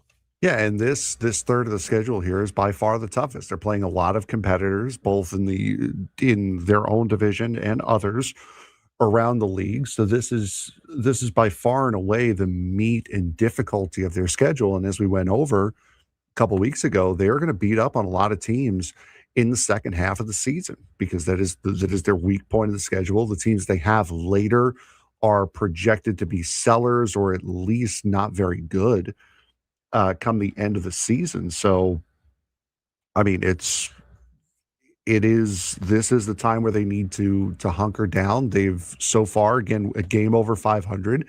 They haven't let that 8-game cushion from April slip. So I mean, they're doing everything they need to do right now. I think so too. I think it's a and again, we talked about it for the first 2 hours of the show. The players got to go out there and play. And that's what it comes down to. 833-288-0973, 833-288-0973. A lot of other news going on in the sports world. What else is going on? Well, Frank's New York Knicks are in the finals, baby. Let's get to the sports thread. You know that group chat? The one that's always blowing up with the biggest sports takes, debates, and breaking news? You got barbecue back there, and you didn't invite me? Yeah, we've got that too. Welcome to the Sports Thread, where we break down the top 5 stories in sports, just like you would with your crew. Oh, no! Disaster! What a bad idea! No filters, no silence, just real talk. All right, Frank, what we got going on today? We've got, again, a decent amount of football stuff going on. College, as you said, is the gift that keeps on giving. And number 1, it's just going to continue to give as the NCAA has officially opened up an investigation into Ole Miss's football program after Dabo Swinney publicly accused Rebels coach Pete Golding of tampering with linebacker Luke Farrelly. According to records obtained by ESPN, the NCAA requested forensic imaging of multiple Ole Miss staff members' phones as part of the investigation into allegations that Golding and others aggressively pursued Farrelly after he had already enrolled at Clemson. Swinney called the situation, quote, blatant tampering, and said that college football's transfer system has become, quote, a broken system without meaningful enforcement, while Ole Miss maintains that there are, quote, 2 sides to every story. The case could become one of the biggest tests yet of whether the NCAA can actually police tampering in the NIL and transfer portal era. Is tampering now basically impossible to stop in college football, or does the NCAA need to make an example out of a major program to restore credibility? They do have to make an example at Ole Miss. They also have to put in rules for any of this stuff. I mean, to be able to have free agency every year is a joke. There's not a single sports league that does free agency after every single year where it's a successful league. I don't think anybody does it in general. I mean, this is a professional league now. As we've talked about, they're all getting paid. They need to have professional rules to keep the integrity of the game. And they don't have any of those rules because none of them are enforceable, because there's no collective bargaining agreement, because they don't have, they're not non-exempt. So until they can write laws about this, it's going to be just mass chaos in college athletics. And this obviously is something that's important here. I mean, Luke Farrelly's a San Diego kid. He went to Carlsbad High School in the middle of this situation. So, you know, I don't blame the kid. I mean, he's got to go wherever the best place is for him to make money, potentially. And he decided to go to Ole Miss. But free agency every year is a joke. You want to talk about the SEC not being able to compete as well anymore with just being blatantly able to openly pay players now. Dabo Swinney has become such a whiner in this entire ordeal now. He's got a problem with everyone doing things that he did, I'm sure, with his program before this became widely accepted. Number 2.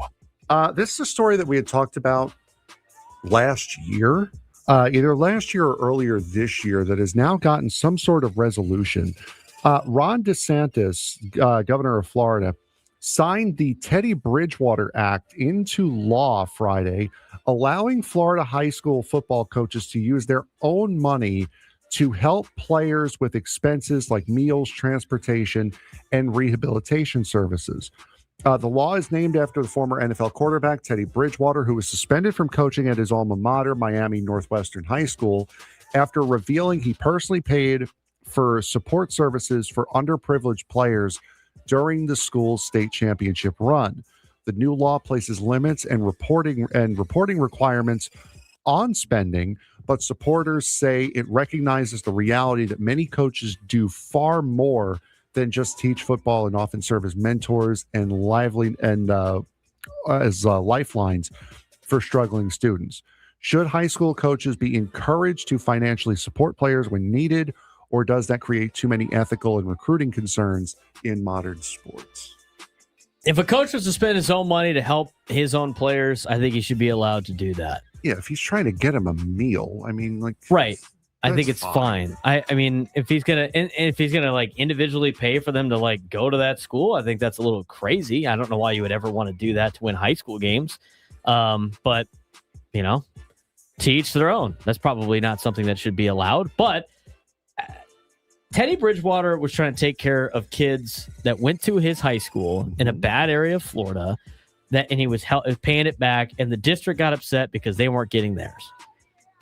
And the problem with a lot of these schools, and I deal with it in high school, we at Cathedral, we deal with the diocese. We don't have to deal with the unified school districts. And if you want to know anything about the unified school districts, about where the money goes, everything like that, go look at the State of the Union Tribune today, where they posted what all the superintendents and leaders of these school districts in town are making annually.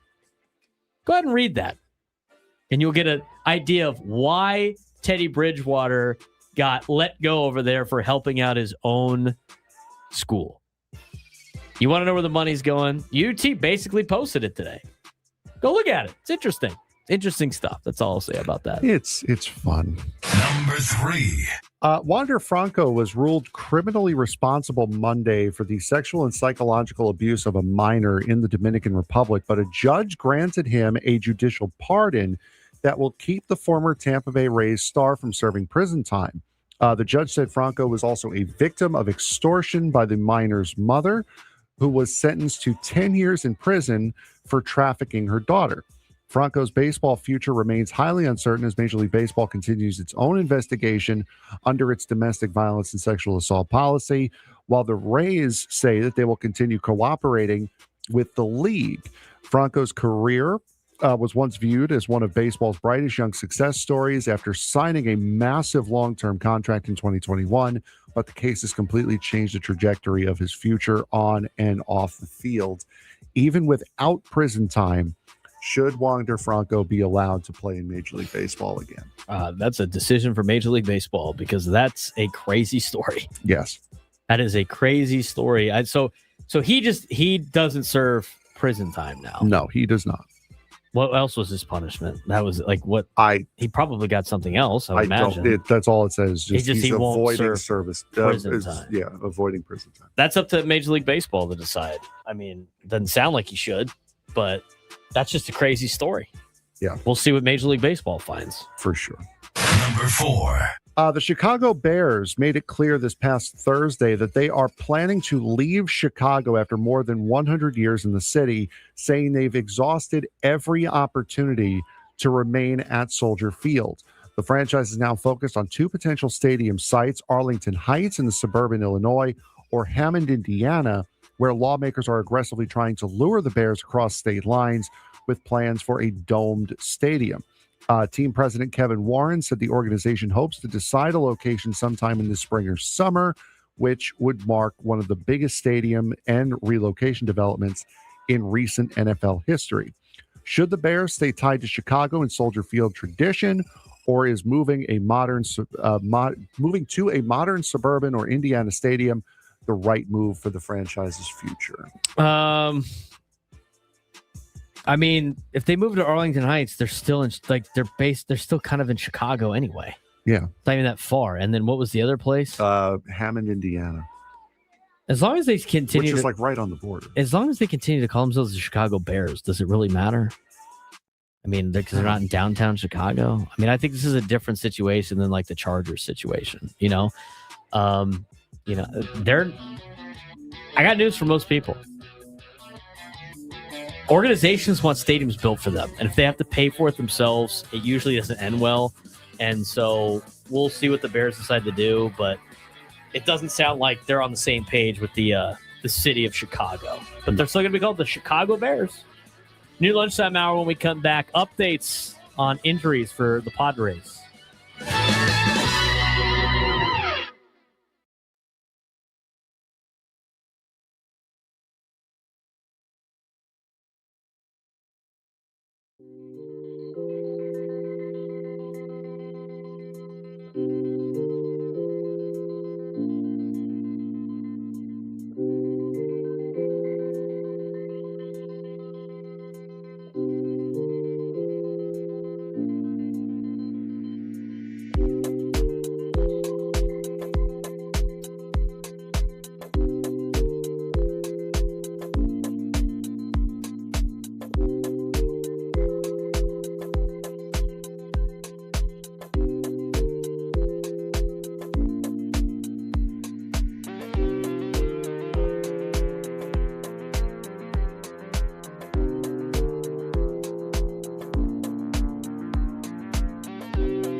San Diego, it's time to fire it up. From the beaches to the ballparks, from the Gaslamp to North County, no one knows America's finest city like he does. You can't just punt on a Manny Machado prime year. He's a fourth-generation San Diegan, born and raised in the heart of this community.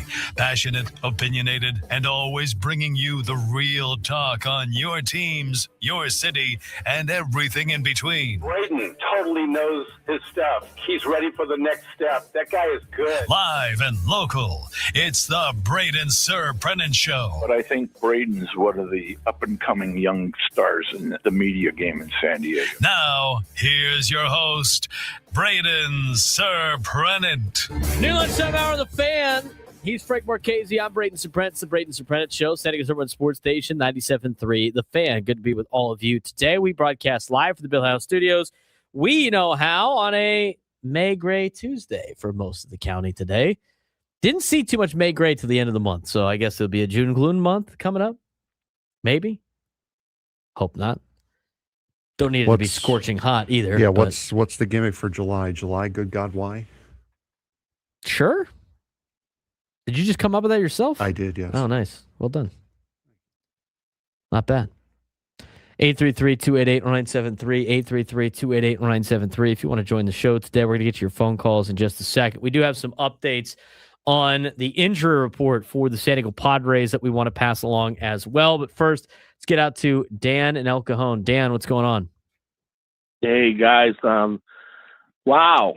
I'm like scratching my head and saying, why isn't Sheets batting fourth?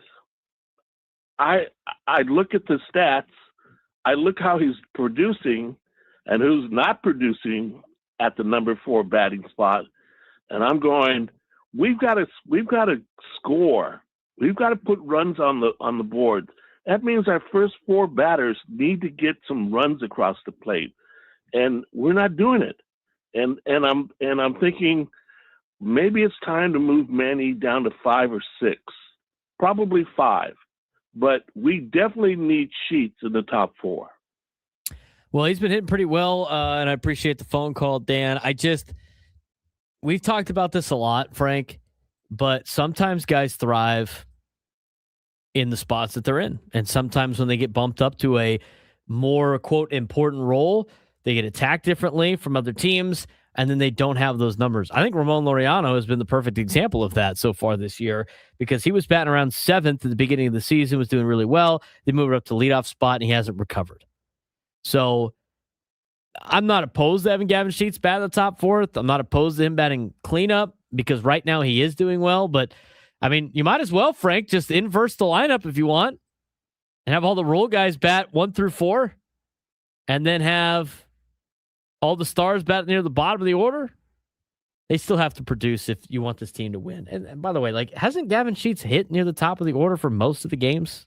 Yeah, he's been around the number 3 spot lately. Right. With Andujar going up to 2. I feel like that's kind of been the case so far this season. I mean, yeah, they've started throwing Andujar near the top. I mean, I think Fernando's done a lot better batting in the leadoff spot. I think that's your answer at this point. You've tried the other experiments, but to me, it's probably time to keep Fernando in the leadoff spot. But you look at Sheets throughout the season, he's had 7 games started now batting 3rd. He's had 8 games now started batting 4th. Most of those have been recent games. He's hitting 304 in the number 3 spot. That's good. Got to play the hot hand. 833-288-0973. 833-288-0973. All right. Earlier today on Ben and Woods, Dennis Lin, who covers the Padres for The Athletic, was on talking about some injury updates, specifically with the arms in Joe Musgrove and Nick Pivetta. We're going to talk about this in just a little bit, but here's what Dennis Lin had to say on the latest injury update. With Joe, actually, I talked to Joe yesterday. He's starting some plyo work this week, which is, a small step, obviously, but a big step for him because he hasn't really done much since March, since he got shut down with the discomfort in that surgically repaired elbow. It's just, it sounds like, a bone injury for him, a stress reaction in one of those bones in his elbow. He's just had to give time and space to let heal. And now we'll see, because we went through this in spring training where it looked like he was back on the mound, and then all of a sudden he's not feeling very well, and turns out later he wasn't feeling well all spring going into that appearance, that exhibition appearance he made. So no guarantees there. I think it's going to be a process. He's talking about just looking at the calendar, he's looking at hopefully for him right after the All-Star break, and Nick Pavetta's I think a little further behind that. We'll see with him too. Elbow injury. You never want to bank on anything. So they're looking at I think July to August for both those guys. And I think Herman Marquez is throwing bullpens, getting closer to some live BP. I think they would prefer to keep him on the IL for as long as they can, as they kind of sort out what they have with Griffin Canning and Lucas Giolito. And I know the velocity for Giolito is down through the first couple starts, but right now those are preferable options for them, at least I think in their mind, to Marquez. And yeah, I mean, it's not a lot of certainty, I know, but this is what they're working with, and they got to hope that those two veteran guys in particular, Musgrove and Pivetta, can come back down the stretch and give them a boost, because right now the rotation isn't going outside of Canning yesterday and a couple of 7-inning starts from Randy Vasquez and Michael King. They're not going very deep into games, so that's another factor I think that weighs in with the bullpen, and wanting to maybe reinforce the bullpen down the stretch as well. Some interesting comments made by Dennis Lin there. He said like July or August potentially for those two guys to come back. I think that's good news. I mean, it's great news that Joe Musgrove is going to be throwing again. Obviously, as he will resume throwing this week after approximately 11-week shutdown. The interesting thing is the bone spurs, if you will, or having the bone issues, which has nothing to do with the Tommy John or ligament reconstruction itself. I mean, the setback, if you want to call it that, was something else, a more bone-related issue for Joe Musgrove. And, we could take a deeper dive into this. It's just an unfortunate break after unfortunate break after unfortunate break for a guy like Joe, who at this point, I think if he comes back at all this season in terms of like getting starts, that's a massive win for this Padres team after missing him all of last season. Absolutely. I mean, you want to get something of quality out of Joe Musgrove. It'd be interesting to see how long he misses, but I don't think any of us had, after he went down in spring training, I don't think any of us had any thought or idea that he would be pitching before the All-Star break. So I mean, I would think probably beginning or middle of August at this point, get a month and a half out of him. Hopefully he pitches well enough to be considered as maybe your 3 starter for the postseason, or number 4 if it gets that far, if you get into the divisional series. That's kind of where I'm at as far as Joe Musgrove is concerned this season. Yeah. I mean, he's going to resume throwing this week after the 11-week shutdown. The first phase of his throwing program will involve tossing plyo balls as he slowly rebuilds his arm strength. Musgrove is targeting a return shortly after the All-Star break, still being built up as a starter, not a reliever. He acknowledged a bullpen or relief role could accelerate his timeline, but the Padres want him stretched out for the rotation. Dennis Lin wrote an article about this in The Athletic, if you want to go check it out, where he talks about how the setback that Joe Musgrove had, was not tied to Tommy John graft or ligament reconstruction itself, but the issue is more bone-related, specifically involving a stress reaction around one of the bones in the elbow. Doctors have used imaging and testing to determine the discomfort likely is not being caused by a newly formed bone spur, as he has been receiving injections and treatment designed to help calcify and heal the bone. Padres are taking a very much a long-term approach when it comes to this. And Musgrove said that the process may require occasional pauses or adjustments depending on how his arm responds. So we'll see what type of contribution Joe Musgrove will have for this team. But, I mean, the injury history continues to rack up for Joe Musgrove, and it's unfortunate for him right now because since signing his 5-year, $100 million contract, he's only thrown 197 regular season innings. And a lot of this is just, unfortunate luck. I mean, he had the toe issue. He's had shoulder problems, elbow inflammation, Tommy John surgery. In 2024, he attempted to pitch through elbow inflammation before the ligament ultimately failed. I mean, the rotation concerns continue for the Padres. I think the rotation's starting to really solidify now, but Nick Pivetta also remains sidelined with an elbow flexor strain. He hasn't resumed throwing yet because this has mostly been about Joe Musgrove's update on this segment, but they're both targeting second half returns. Now, here's the important part of this. The important part of this is that this could be used as an additional upgrade to the rotation post deadline, so you don't have to spend money on a pitcher at the deadline. And there's another thing that Joe Musgrove's trying to do in order to heal this up. He's exploring the biomechanics and new procedures that they have for these bone spurs. I mean, he has been working with the Padres biometrics lab, studying past delivery footage to identify inefficiencies. This is all laid out in Dennis Lin's article. He also referenced recent nanoscope elbow procedures that have been undergone by Tarek Skubal and Blake Snell. We haven't seen those guys bounce back from that yet, so we'll see how they look after this particular procedure is done. And Musgrove called the minimally invasive procedure appealing if bone spurs eventually become problematic. This is not something he's going to do unless it becomes more of a problem. However, doctors have said that they don't currently believe he is a candidate for that surgery. So let's go back to the conversation of why this is important for the Padres. I think it all ties into what the trade deadline could be for the Padres, which I know a lot of people don't want to hear after losing 2 games in the month of May. This is the conversation that people that are optimistic about the Padres are like, well, it's May, on top of the fact from other people that might be thinking about the Padres in a negative light, going like, oh, they got to focus on their hitting first.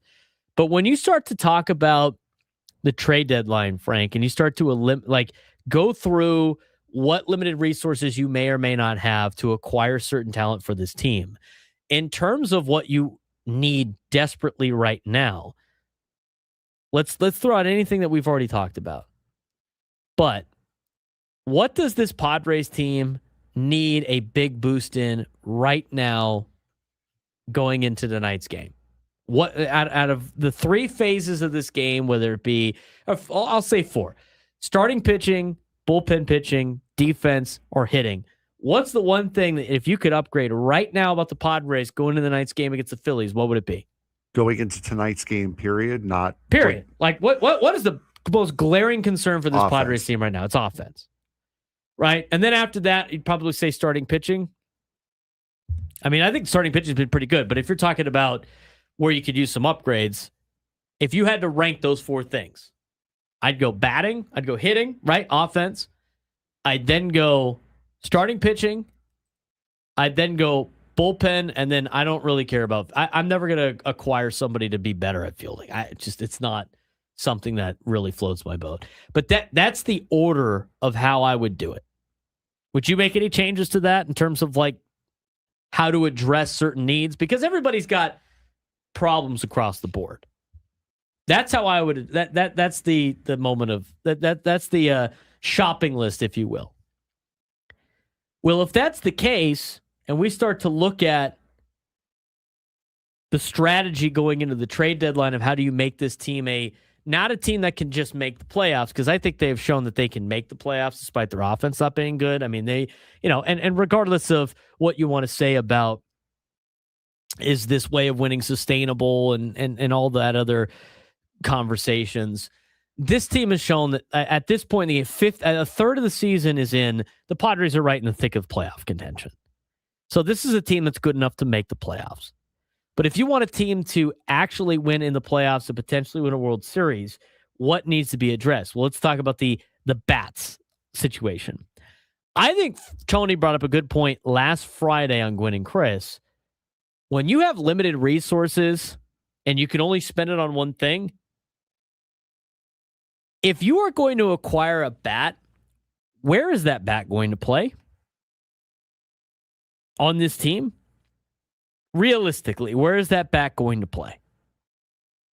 Are you going to realistically put any of your stars on the bench to help improve this team? No. Are you going to trade any of those batters? No. So, out of all of the players on this Padres team, and you look at the 2026 roster of the San Diego Padres, and you look at, where everybody's at, you're not trading for somebody that's going to replace Xander Bogaerts. You're not trading for somebody that's going to replace Manny Machado. You're not trading for somebody that's going to replace Jackson Merrill. You're not trading for somebody that's going to replace Fernando Tatis Jr. That's 4 off the list. You're not really going to trade anybody, and I know Tim and Miramar disagrees with this. I don't think you're going to trade for anybody to replace Ramon Laureano. I think that is your core group that is going to be in the lineup each and every day. So the areas that you can improve, DH, maybe a corner outfield bat if you want to move Fernando to second base, and first base. Where are all your positions that are actually hitting right now playing? I don't know. First base, DH, corner outfield spot. I think the only other case that you could make is maybe a corner outfield position, and you have Castellanos always play on the bench, if you will. But the reality is you already can't get, on a consistent basis, Sheets, Andujar, and France in the lineup on a daily basis. And they play what positions? Corner outfield, DH, and first base. So if you're going to be able to improve your offense, those are the areas you have to improve. You don't need improvements there. Those guys are holding up their end of the bargain. So does it make any sense to potentially trade for a bat at the trade deadline? They might go get a bench piece, maybe, I guess. But the problem with your offense, Frank, is it your bench and role players, or is it your starters? Starters right now. It's your starters. And what can you physically not do with your starters? Bench them. Bench them and trade them. The only thing you could potentially do is you could, with the way that you're spending money, and Juan actually beat me to it, but you could theoretically DFA Nick Castellanos and make Laureano a bench player, and then go get a corner outfielder if you really wanted to. But you only have a limited number of assets that you can use to make some of these trades. That leads into another conversation about the pitching that we're going to get to when we come back, because we got to take a break. Braden, Surprenant Show, Static Sermon Sports Station 97 through the Fan.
12:23. All of our guests join us on the SDCCU fan hotline. It's not Big Bang Banking. It's better. He's Frank Marchese. I'm Braden Surprenant. It's the Braden Surprenant Show.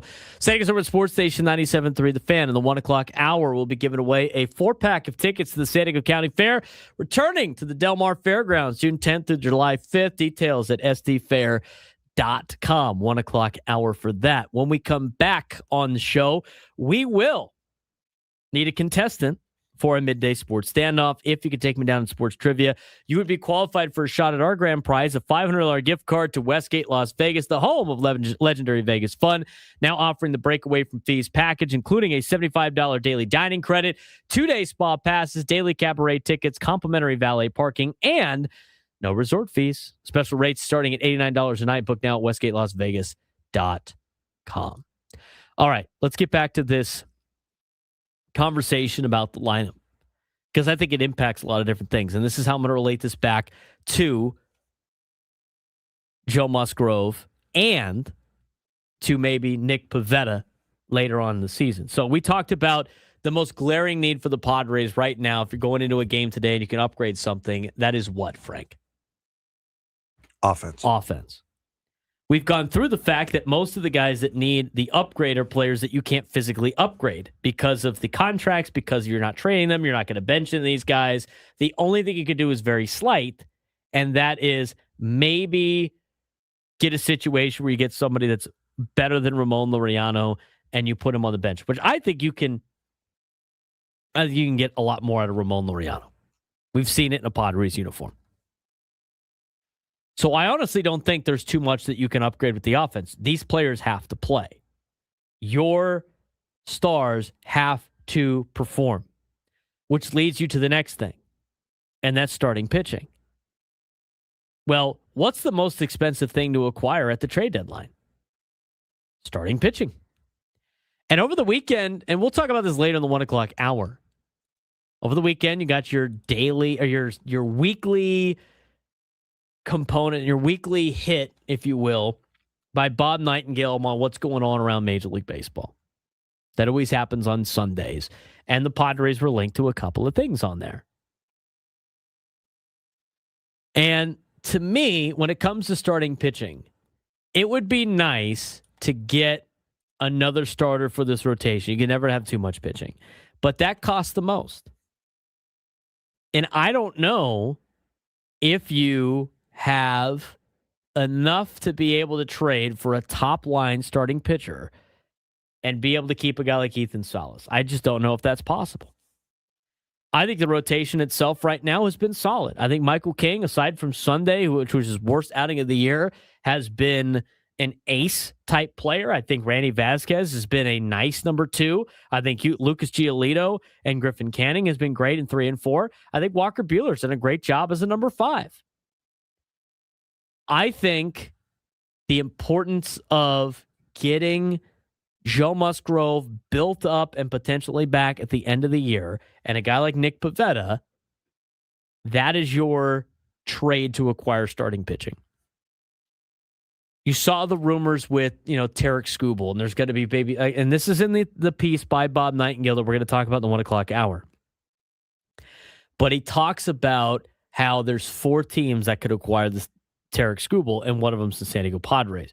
He is if I'm not mistaken, he's a Boris client, is he not? Wasn't that the whole ordeal about his Tarek Skubal? If he's not, then this changes this conversation a little bit, but I think he is. Looking now. But Tarek Skubal is still kind of a risk. Like at this point in time, like Tarek Skubal is undergoing this, a surgery or underwent a surgery to free up some bone spurs, and he's going to fight back and everything that's surrounding this. He is a Boris client. He actually pitched today. He threw on the Comerica Park mound 2 live hitters, so he is back and ramping up already. In the hypothetical world about trading for a starting pitcher, the only one that I would be interested in is one that is got a couple of years of control.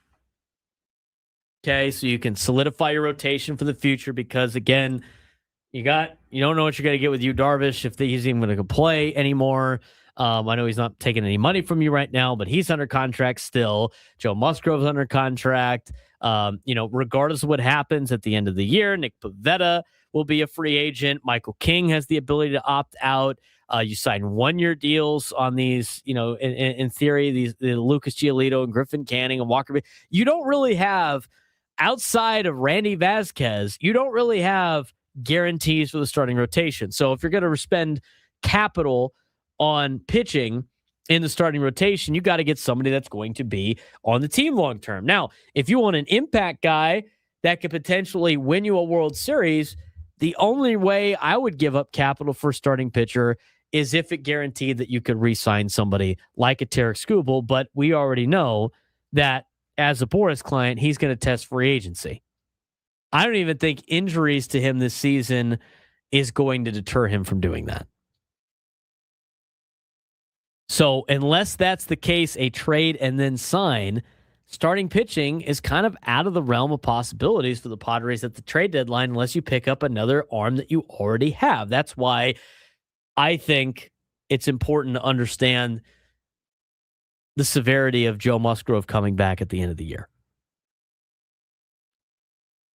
The last thing is, and this is why I think the Padres have been rumored to pick up bullpen arms, that's the easiest thing to acquire. And that's the thing right now that I think you can make the biggest asset of your team even more is by getting another arm in the bullpen. And so for everybody that was asking the question about why the Padres are looking for a bullpen piece at the deadline, as we're a third of the season in, 51 games into the year, this is where you start seeing those trade rumors. When you saw the names on the list that the Padres are looking for relief pitching, I think a lot of people initially were like, why are they doing that? If you go through it step by step of what you could potentially acquire, it makes a whole hell of a lot more sense now of why the Padres are trying to get a bullpen arm. Because starting pitching is expensive. You have potentially 2 more arms that could be added to this team at the end of the year that are already part of your organization. So maybe it's not going to cost you as much capital. In terms of getting a bat, the bats that need to be replaced are guys that you're not going to bench nor trade. And then you get to a sense of what you can afford and what you can improve and what you could do it, in a cheap manner that really sets you apart when you get to the postseason is bullpen help. Frank, this makes a lot more sense now as you play through it at this point in the season. It does, and a lot of those points are absolutely valid, and it's going to frustrate a lot of people knowing that your biggest needs are what you can't trade for. And I know I've seen it in chat, and I know it's in jest, but you're also not going to be able to trade these big contracts away. That's not something that you are going to do. That's not what the trade deadline is for. So it really is. It's the only way to make this team better and get them ready for the postseason is, one, the players you already have playing to their ability instead of insisting on doing otherwise, and bolstering up a bullpen that is already one of the nastiest that this league has ever seen. I think you add to the strength of the bullpen. I think it's the easiest thing you could potentially do. Again, the deal for Chapman is pretty affordable for the Padres. He's got a vesting option that they can execute to if he gets to a certain level. And from that, it's going to be something that's going to help you, I think, in the postseason, especially when, your bullpen's already got some arms that are fatigued. You got guys like Yuki Matsui that's pitching very well. I mean, Wandy Peralta ERA rise is doing a fairly good job. I mean, even like what would be like a hole in the bullpen, those guys have been pretty lights out in terms of their overall numbers this year. Look, they're not going to be perfect, but this bullpen's pretty legit. And if they can add another arm to it, that makes it a very difficult bullpen to score off of, which leads to, Frank, in the postseason specifically, you just need a couple of runs, and that's it. And how many starters usually start in the postseason? Like 3, maybe 4 max. I think you have those arms that you need for postseason ball. So I think it's going to come down to this team hitting.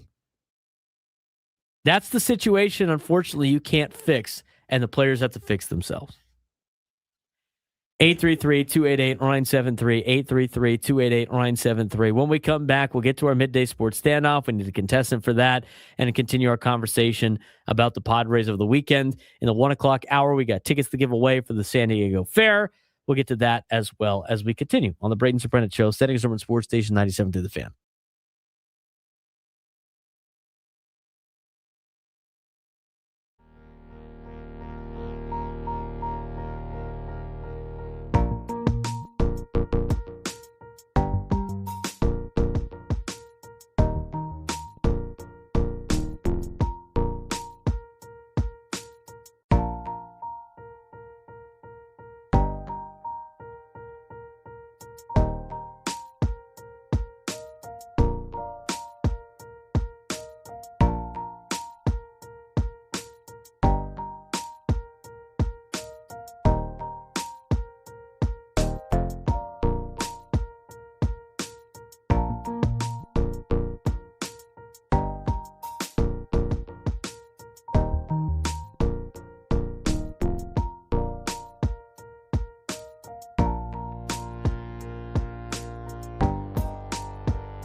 12:40 on a Tuesday. I have to keep asking what day it is of the week.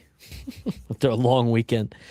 833-288-0973. 833-288-0973. You want to join the conversation about the Padres. Obviously a frustrating last 2 days, but the Padres took 2 out of 3 from the A's over the weekend. They're 12-11 in the month of May. What did we say at the beginning of the month, Frank? Go 500. Got to go 500 during this stretch. That includes June. Again, the schedule's tough over the next 2 months. I mean, just looking at it again, it's not who you play, it's when you play them. I mean, when we looked at this original schedule back at the beginning of May, the Phillies were not doing very well, but they were starting to figure it out. We look back on May 1st of this season. The Phillies were 13-19, 9.5 games out of first place, and they had just won 4 games in a row. They are now back to 500 for the first time since the beginning part of the season, and they're playing a lot better baseball than they were when we first talked about this month of May. So in order for the Padres to go 500, they got to go 2-3 in their next 5. Now, it'd be better if they did not just go 500. That's why these games are obviously important over the next 2 days against Philadelphia and then this weekend at the Washington Nationals. But you look at June, again, it's Philly. You got Philly on the road. You're going to go Philly, Washington, Philly. You got the New York Mets. Now, the Mets, hopefully by that time, are still playing as lousy as they've done through the majority of the season. You got the Reds. You got Baltimore. It's a little bit of a break. Baltimore starting to play a little bit better. You got the Cardinals again. Now, the Texas Rangers haven't been very good. So at this point, maybe June's a little bit better than we thought at the beginning of the season. But then at the end of June, you got Atlanta and the Dodgers, at Chicago, at the Dodgers, Arizona, and then Toronto, who's been a little bit of a disappointment. But what was last year like when the Padres, right before the Padres played Toronto? Toronto was disappointing, were they not? Toronto then swept the Padres, found a way to win their way to the World Series, and we're a pitch away from potentially winning the World Series. So it's not who you play, it's when you play them. And this month of May, Frank, you have played 1 game over 500. And that's sweeping the Mariners. That's taking 2 out of 3 from the Giants. That's splitting with the Cardinals. You lost 2 out of 3 to 2 of the better teams in the National League in Milwaukee and the Dodgers. And you were a couple of plays away from potentially taking 2 out of 3 for the Dodgers. You took 2 out of 3 from the first place A's. I had on MLB Now today. I had to talk about how great the A's are. Padres just took 2 out of 3 from the A's. Offense needs to be better at the same time. That's kind of been the theme of today's show. In the 1 o'clock hour, we will talk more about some of the rumors that happened over the weekend when it comes to this Padres team. We'll discuss further what's going on with the offense, kind of reset, talk about how good the pitching has been over the last weekend or so. But we want to get to today's Midday Sports Standoff. We have a contestant waiting online. Well, let's get to it. Welcome to Midday Sports Standoff on the Braden Surprenant Show. I can't believe what I'm seeing right now. The ultimate head-to-head battle where sports knowledge and quick thinking collide. No, it's no good. Are you kidding me? Contestants will go toe-to-toe with Braden in a sports trivia deal where every correct answer brings them closer to victory. Down the sideline! Wow! Unbelievable! But 3 strikes and it's game over. This is not Detroit, man. This is the Super Bowl. Can you outsmart Braden? The Midday Sports Standoff starts now. All right, Frank, who we got playing today? We have Gerardo in Temecula. How you doing today, bud? Not bad. How you guys doing? Good, good. All right, so today we've talked a lot about the Padre offense. Yeah, we today. We haven't really talked much about the rest of Major League Baseball and their offenses, so let's do that here. Right now, who are the top 10 teams that currently lead Major League Baseball in batting average? Gerardo, you have the first guess. We're just going batting average? Yes, batting average. It has to be the Dodgers. The Dodgers are number 3 on the list. They're batting .258 as a team. Well, I do know because we've mentioned it multiple times that the Astros are in the top. Yes, the Astros. Sorry. Misheard you. Yes, the Astros are number 8. Gerardo? Let's go with Tampa Bay. Tampa Bay is tied for first with the best batting average in baseball. Which I think would have to be the Atlanta Braves. That's who they're tied with. They're both hitting 260. Gerardo? Yankees.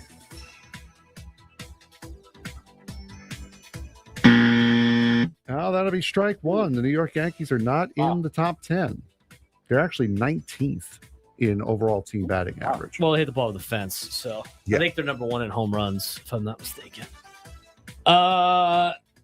Let's go with the team that I'm pretty sure when we were talking about it last week, the Athletics, the team the Padres just played. The Las Oaklamento A's, yes. So we've got number 1, 2, 3, 6, and 8. Gerardo? Let's see.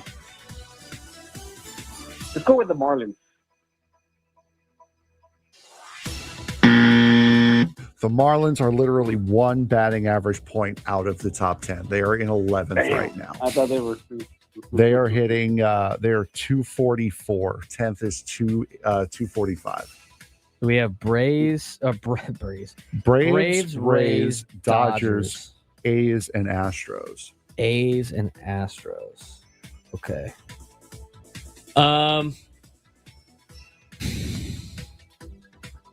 Is Luis Arise carrying the Giants? Nice. P9 right now at a 246 team batting average. Gerardo, you got 2 strikes on you, bud. All right, let's see. Let's see what's gonna be.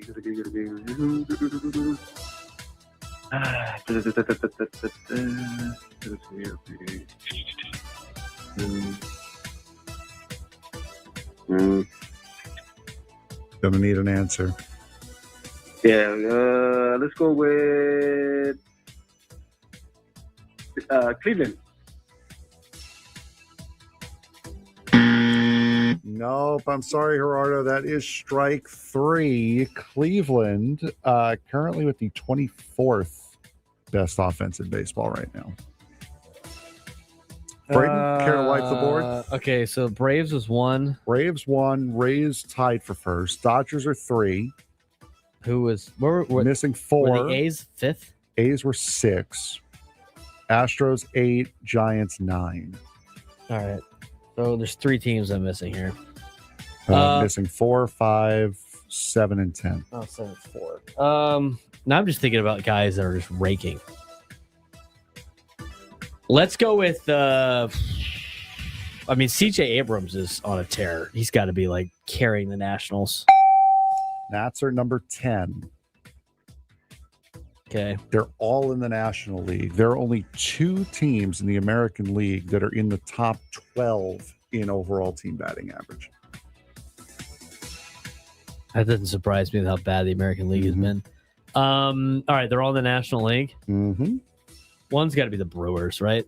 They're in first place. They're close to it. Number 7. Missing 4 and 5. Still in the National League? Mm-hmm. What division? West and Central. West and Central.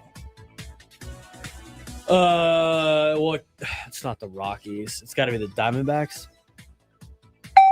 The Rockies are number 12, actually, and the D-backs, yes, are number 5. Everybody in the National League West can hit, except for the Pods. Oops. Diamondbacks are 5. Yes, Diamondbacks are 5, so we're looking for 4 in the Central. We've said the Brewers in the Central. Was it the Cardinals? The Cards are currently number 16. It's the Cubs? The Baby Bears are number 18. Wow. It's got to be the Bucks then, huh? The Buccos? The Pirates are the 4th best team on offense in Major League Baseball currently. So the top 10 teams in baseball right now, as far as batting average is concerned, the Braves, the Rays, the Dodgers, Pirates, D-backs, A's, Brewers, Astros, Giants, Nationals. That's interesting. Well, you look at that list, because I was looking at it earlier today but I was looking at the bottom for the Padres. Padres are like last in almost every offensive category if you sort through it. Yeah, they are. And Padres are last in batting average. They are second to last in on-base percentage, second to last in slugging, second to last in on-base, OPS, sorry. Not in last in home runs. You're 13th in home runs. So they're not bad in stolen bases. Yeah, no, they can steal bases. They just can't get on bases. So yeah, that's 50 stolen bags this year. Which is shocking to me because I feel like every time the Padres try to attempt a stolen base, they get thrown out. How many caught stealing do they have? They have 13, which is middle of the pack. They're 14th in caught stealing. Could be the Rays with 24 leading the league. All right, so you said, where are the Pirates at? 1, 2, 3, 4, 5, 6, 7, 8, 9. All right, so I was doing this while you were saying that. Out of all the National League teams, in terms of like the batting averages in the top 10 here, you have the first team in first place in the National League, team in second place, team in third place, and then it goes 6th, 9th, 10th, and 14th.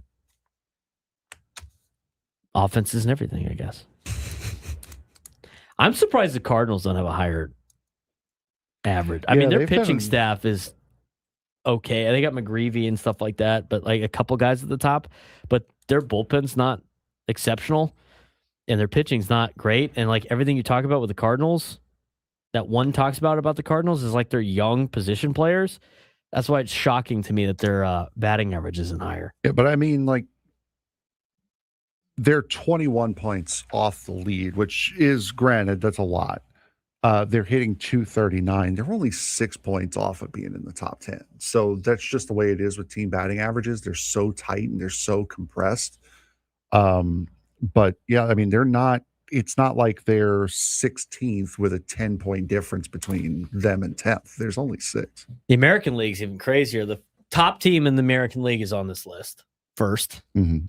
And then the A's are 5th best team. Excuse me. The A's are the 5th best team in the American League in terms of their wins and losses. Okay, record. And then the Astros are the 11th best team in the American League. Some correlation, not too much. All we do know, though, is even though the Padres are in 4th place in the National League, 4.5 games behind Atlanta, and 2 games behind the Dodgers, or 2.5 games behind the Dodgers, their offense needs to improve drastically. Yeah. Drastically. I mean, pitching gets you through the season, right? But you still got to be able to hit in the postseason, because we have seen Padres teams that have had a top 10 pitching staff in Major League Baseball make the playoffs and get smoked because their offense is bottom 25. So obviously something that needs to improve upon for the Padres. And we'll see how they do against the Phillies today. I mean, I thought that the Padres pitching yesterday, Griffin Canning shut down that Phillies offense. And the Phillies have some aging veterans just as much as the Padres do. So we'll see how the Padres do in the next couple of games against the Phillies. They take 2 out of 3. They win the next 2 games. I think you're going to feel a little bit more confident about the Padres going into the month of June. And that's before they play the Nationals for 3. And, Washington is playing a lot better baseball, but they're a 500 club. It's kind of like what we saw with the Dodger series at Emmett Sheehan. He's going to be the guy that you're going to want to get to if you want to win a game this series. You have Christopher Sanchez going tomorrow with a 1.62 ERA. Aaron Nola goes tonight. His ERA is going to be 6. So if you want to win at least one of these games, tonight's going to have to be. Yeah, Padres stole it against Mizorowski and the Brewers. We'll talk more about Padres and Phillies in the next hour.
Final hour of the Braden Surprenant Show, live and local each every day from 10 to 2 on San Diego's number one sports station, 97.3 The Fan. Got some news and notes for you to pass along for what's going on around sports that we didn't have time to get to.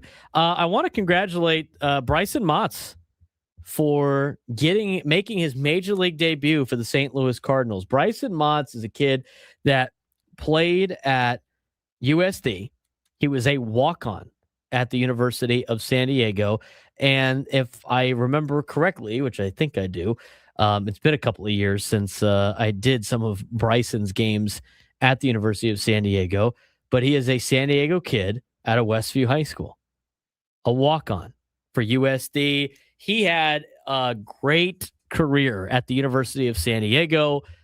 He went on the he actually played with Chase Mydroth of the Chicago White Sox. He was on that team as well. They made it to a regional, and Bryson Mott started the game in the Corvallis Regional, in which the Toreros beat Vanderbilt in the first round, in the first game of the Corvallis Regional. Bryson Motts was outstanding in that particular game. Big congratulations to Bryson Motts for making his major league debut. San Diego kid pitched pretty well against the Brewers. He had a bad inning early in the contest. He kept the Cardinals in the game, but really cool to see another local kid make his major league debut. And we have a ton of San Diego kids that are playing in Major League Baseball right now, whether it be San Diego born and raised, high school products, or kids that played at local San Diego colleges. Pretty great for Bryson Motts to make his debut. On a sadder note, I got this information last week, and it was in the paper this morning or over the weekend. The passing of Jerry Ralph. You know, Jerry Ralph was a phenomenal high school football coach here in town. He coached at Santana. He coached at St. Augustine. He coached at Hoover. He coached at El Camino. He was the head coach at all of those places. He is somebody that I have known for a long period of my life because my dad was Jerry's best man at his wedding.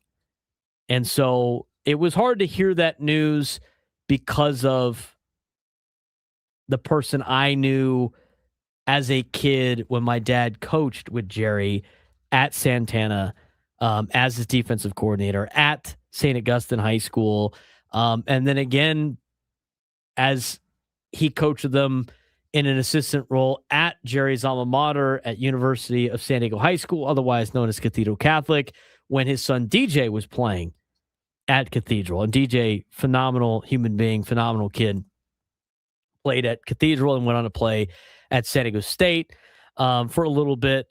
But you know, it was tough to watch kind of the way that near the end of Jerry's life and what he went through and what obviously he put his family through. So it was some tough news to hear about Jerry Ralph's passing over the weekend. But, you know, when he was a high school football coach and he had his problems and everything like that, but he wanted the best for his kids. He was a great offensive mind.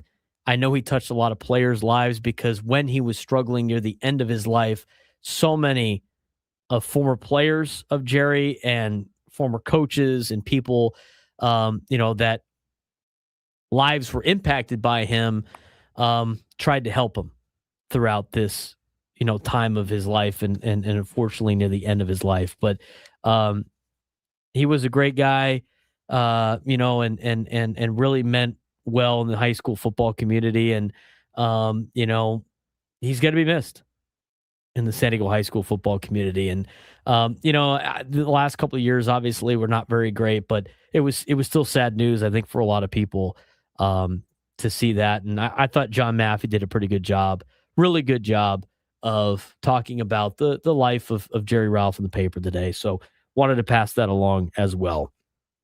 You know, obviously some tough news, but it's been tough news for a lot of people that knew Jerry, and for people that knew him even closer than maybe me and my family did. So that was some tough news. To go back to a positive note, a little bit of a shout out, if you will. Shout out to Nikki Patrick in our YouTube chat, celebrating a birthday today. Happy birthday to Nikki, one of my friends that throws us on in the background. Just got back from the Coca-Cola 600 from over the weekend, and I told Frank, I mean, at one point, Nikki, to celebrate, he went out there to celebrate his birthday, to go watch the Coca-Cola 600. At one point, he said, with the rain, everything in Charlotte, there could be a good possibility that I flew all the way out to Charlotte for 3 days to sit in a hotel room, eat junk food, and buy merch from NASCAR. But you know what? He was able to watch some of the race, but a big happy birthday to our guy, Nicky P. We saw, Crum came back from the Indy 500. So many people sent him the clip of us talking about the ketchup thing. So funny. It's a gift that keeps on giving. Mike Crum sometimes. All right, let's talk about what we wanted to get into in this particular segment. We got through some of the local news and notes, if you will. And that is the conversation about some notes that happened over the weekend with the Padres. Now, there was a couple of things that Bob Nightingale put in his weekly Sunday hit that he does on USA Today. And it's in his Around the Base Pass portion of his Sunday notebook, if you will. And the two most glaring things to me that popped up were involving the Padres and involving the conversation about adding an arm at the deadline. The first thing that was talked about was the Tarik Skubal situation. Tarik Skubal is increasingly viewed around baseball as a legitimate trade candidate if the collapsing Tigers fully commit to selling. Tigers just snapped an 8-game losing streak with the win they had yesterday. Rival executives reportedly believe 4 teams are positioned as likely finalists for Tarik Skubal. The New York Yankees, the Toronto Blue Jays, the Los Angeles Dodgers, and the San Diego Padres. Skubal's combination of ace-level dominance and manageable remaining contract makes him arguably the most valuable pitcher potentially available. The key question is whether the Padres possess enough prospect capital to compete with deeper farm systems like the Dodgers or the Yankees. I bring this up because I find it interesting that that's getting floated out there. I think we've seen more about the next thing we're going to talk about. But to me, unless it guarantees that Tarik Skubal signs a contract extension with the Padres, I don't know. And there's a lot of time. Like, you got to go through the rest of May, got to get through all of June, and really all of July to determine what kind of team this Padres team is. The Padres, to me, have to improve their offense mightily for you to think about investing everything into a rental of Tarik Skubal. Realistically. Because, again, he's a Boris client. He's going to test free agency. And unless this is about acquiring Skubal and then convincing him that the new ownership's going to make a big splash and you have him on your team for a long period of time, I just don't. As great as it would be to have him, I don't know if it's worth this team right now having that be your only trade at the deadline. And I don't think you have enough capital to make another trade besides that. And if that's the only move you make, Frank, I don't know if that's enough to be the team that you need to be, considering the circumstances of that's assuming everything stays status quo right now with the offense, and that's a big problem. Yeah, there's no shot right now that this team is good enough to consider going after to sell out for just one starting pitcher. Exactly. Tarik Skubal is not going to make the difference. Again, the pitching is not the problem. We talk about it with San Diego FC during the updates and how everyone wants Chucky Lozano back. Nothing that San Diego FC's problem is will be solved by Chucky Lozano coming back. Nothing that the Padres' issues is going to be solved by going all out for Tarik Skubal for 2 months. It's not going to lead to a World Series. Now, Skubal can pitch 7 scoreless innings, but if the other guy's doing the same thing, it doesn't really help you. you can get that from any of your other starters right now. You can get 5, 6, possibly 7 scoreless innings from any of the other starters that you have. And as we piece this together in the last hour, when you start to understand this next point is, I don't think the Padres want to put everything into just getting an additional starter. Then you move to the offense needs some glaring holes, but the only areas of need are the ones that the Stars are currently playing. There's not really a lot of instances in which you want to acquire somebody to replace the guys that are currently hitting on your team, because those are the only ones that you can upgrade in terms of this overall roster. And then that leads to why the Padres are probably looking for bullpen reinforcements. And that was in Bob Nightingale's article. Now, he mentions 2 names. One of them was the same as last week. One of them is not. And he reports that San Diego is searching aggressively for bullpen help despite already owning one of baseball's strongest relief units. And the names that he included on this on his Sunday notebook were Aroldis Chapman, which we've heard of before, and Antonio Senzatella. The front office appears concerned about overworking the bullpen amid rotation instability and injuries. The signals the Padres may view relief depth as critical for surviving the second half and October. I think that brings up a good point. And this starts to make a lot more sense when you start breaking down how you would go about upgrading your offense, how would you go about upgrading your starting rotation, what it would cost, and is it really worth it? And to me, it makes a lot of sense now why the Padres are targeting bullpen reinforcements, especially since they're using them, one, a lot right now, but also based on what they can afford, it makes sense that these are the players that they might be looking for in terms of reinforcements. Yeah, and I haven't really seen, I'm trying to take a look at it right now, but I haven't seen too much of what Antonio Senzatella has done for the Rockies. Yeah, he right now looking at 1.13 ERA. 4-0 with a 1.13 ERA. He's not starting games anymore. He was. He's in the bullpen. He's got 3 saves. So he has been a solid bullpen piece for Colorado. I mean, those are pretty good numbers. And if not you, but if people are going to knock the Rockies for their offensive numbers being skewed, you have to immediately look at Antonio Senzatella's pitching numbers and go, those are really good. Especially on top of the fact that they're already good for standard pitching. Here's his career ERAs from 2017 to most recent. So bad. 468, 438, 671, 344 in 2020. 442, 507, 470, 657, and 665. This is almost looking like a Brady Anderson year. But again, the big issue, the big change, though, is he's not starting games. You're right. He's sitting in the bullpen now. All of those years you listed, he's a starter. Now, his first year in Colorado, he had 16 appearances where he didn't start. He had 7 last year where he did not start either. Correct. I guess we could probably look at his splits of bullpen and starter, but at this point in time, Antonio Senzatella as a bullpen arm has been electric, and maybe that's a cheaper arm that they can acquire. He pitched in 30 games last year. He is half of that this year, and he's already matched his win total.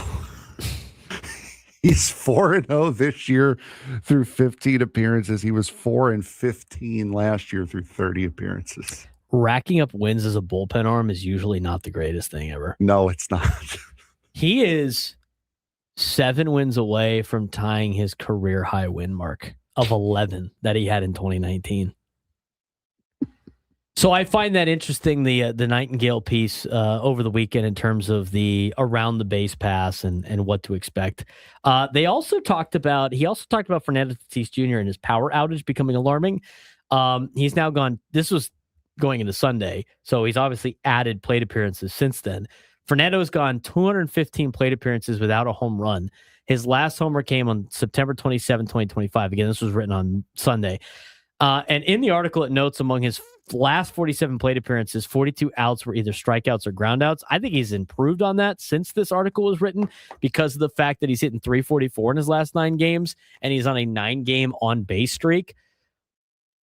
The quality of contact and the overall offensive profile seems to be the concern, according to Bob Nightingale. For a player viewed as a franchise superstar, the prolonged absence of power is becoming one of the biggest storylines surrounding the Padres. It is, on top of the fact that Manny Machado is not producing and Jackson Merrill is not having a great year. But it's interesting that this is part of this conversation because Kathy in LA, who commented on our YouTube stream, said, and she's a fan of she's from Kansas City. She's a fan of the Royals too. She listens to Kansas City radio as well. And she says in the YouTube chat, listening to Kansas City Sports Talk, they're saying that since the fans in San Diego seem to despise Tatis so much, they'll take him in a heartbeat. I guarantee you they're not the only fan base that's thinking that. I bet you 29 other fan bases would love to have Fernando despite his struggles right now. 28. Think the Mets don't want him? No, I couldn't imagine him getting all that warmer reception, Chavez Ravine. Are you kidding me? If the Dodgers acquired Tatis, you don't think they'd be stoked? They'd be stoked. Let's not get crazy here. You're telling me they wouldn't want him? I don't think the fan base would be all that stoked. I think they would want him, but they'd be like, "You're a Padre." I don't think they're like that as much. I mean, everybody says that until as long as you help the team, who cares? I don't think they're going to be like upset. I bet you the Dodgers would take Manny right now. Not the organization, but I bet you the fans would come up to it. They would, because I mean, come on, they would. They're not going to be like, "Oh my God, I can't believe we acquired this guy." 833-288-0973, 833-288-0973. The last thing that I got out of this that I thought was interesting around the base pass, it has nothing to do with the Padres. They had some other stuff too. Like he had stuff on Rock Chalowski and the Giants being locked in on drafting Rock Chalowski, the shortstop for UCLA, who's a really good player. Watched him play last year. Craig Kimbrell's Hall of Fame chances fading. Bryce Harper might compete in the home run derby this year, something he hasn't done in a long time, but he'll do it if he makes the All-Star team since it's in Philadelphia. Royce Lewis' career trending in the wrong direction. They talk about Mariners clubhouse culture. They have an analytic debate, right, that you talked about because of the fact the NBA, who was in the NBA that criticized the analytic people? Josh Hart. Josh Hart was like all over guys like Brian Kenny and stuff. So that's all in this article. But this is the one that I thought was the most interesting. There's a couple of things that came out on Ohtani this week that with Artie Moreno and just like his inability to make good decisions in Anaheim. I forget who the other star player was because Adam brought it up to me, but like it was who was it? Caballero, I believe. Oh, it was Candelario? It was the guy for the Rays, right? Yeah, Caballero. Is that who it was? Not Candelario. I think it was. I thought he was talking about the guy that wore Manny Machado's number in the All-Star in the WBC. Oh no, it was Junior Caminero. Caminero and Carson Williams. So along with other people. Not only did Artie Moreno and the Angels say no to an Ohtani trade for Jackson Merrill, because that's been leaked out there as well. They also turned down a trade to the Rays for Junior Caminero. And on top of that, this is the most. Did you read this article? No. So you're gonna. I'll be hearing this for the first time. Shohei Ohtani. Then they get to free agency.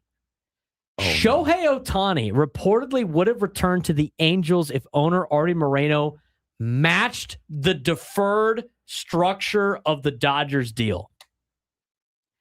The Angels were apparently offered a chance to keep Ohtani at roughly the same financial framework as the Dodgers. Moreno declined once the total value exceeded expectations.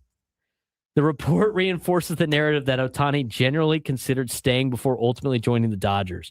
So Artie Moreno could have traded Ohtani to the Padres for a massive group that included, which probably would have included James Wood and all those. Basically, he turned down the deal that the Padres sent to the Nationals for Juan Soto, except it would have had Jackson Merrill in it.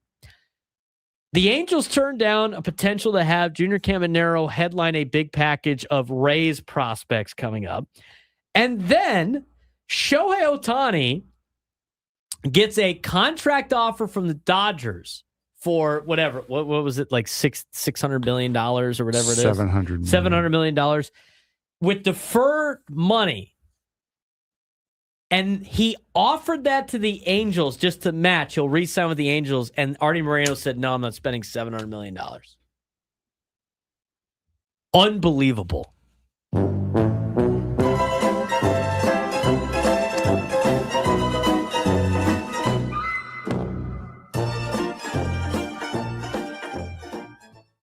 The Dodgers are benefiting from the Angels' incompetence.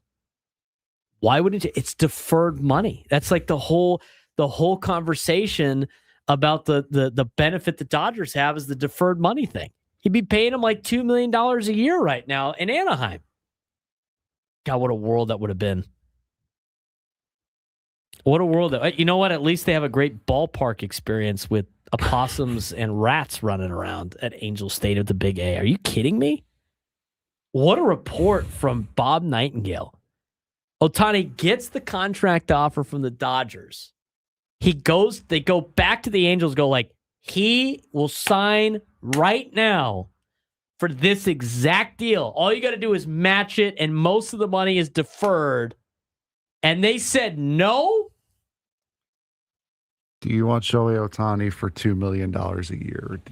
Or that you have to pay later. And by the way, almost every company in Japan is going to buy out all your sponsorships. You're going to have enough money to build your own stadium. My God. Or he can go about 30 minutes up to 5 and go to LA proper. Right. And play with an organization that knows what they're doing. I'm going to ask you, like, that deal gets offered to the Padres. They go, yes. They sign it. They're like, yeah, sure, whatever. I'm not even going to. The contract's going to pay itself. I'm not even going to let you finish. Just give me the pen. Give me the pen. Here's the contract. We already wrote it up for you. Sign it, please. Give me the pen. The Angels, man. We were way overdue of a break. We got to go to break. The Angels just never cease to amaze. Bob Nightingale gave up some grades at the Memorial Day break. We'll tell you if we agree with them when we come back.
We only got a couple minutes here, so we're going to get to a phone call quickly, and then we'll get to some of those grades and get you prepared. And a preview of Padres and Phillies game 2. Padres trying to even up the series tonight. First pitch will be at 6:40. EcoWater SoCal Padres pregame show at 5:40 with Sam Levitt. Gwen and Chris will be on after us on the Braden Surprenant show here on San Diego's #1 sports station 97.3 The Fan. We are broadcasting live for the Bill House Studios. We know how. No guests today, but all of our guests join us on the SDCCU fan hotline. It's not Big Bank Banking, it's better. Let's get out to Derek in La Mesa. Derek, what's going on? Hey, what's going on, brother? It's a little gloomy in our beautiful city of San Diego, kind of like the Padres offense, huh? Yeah, you know what? Padres offense has picked up the May Gray, if you will.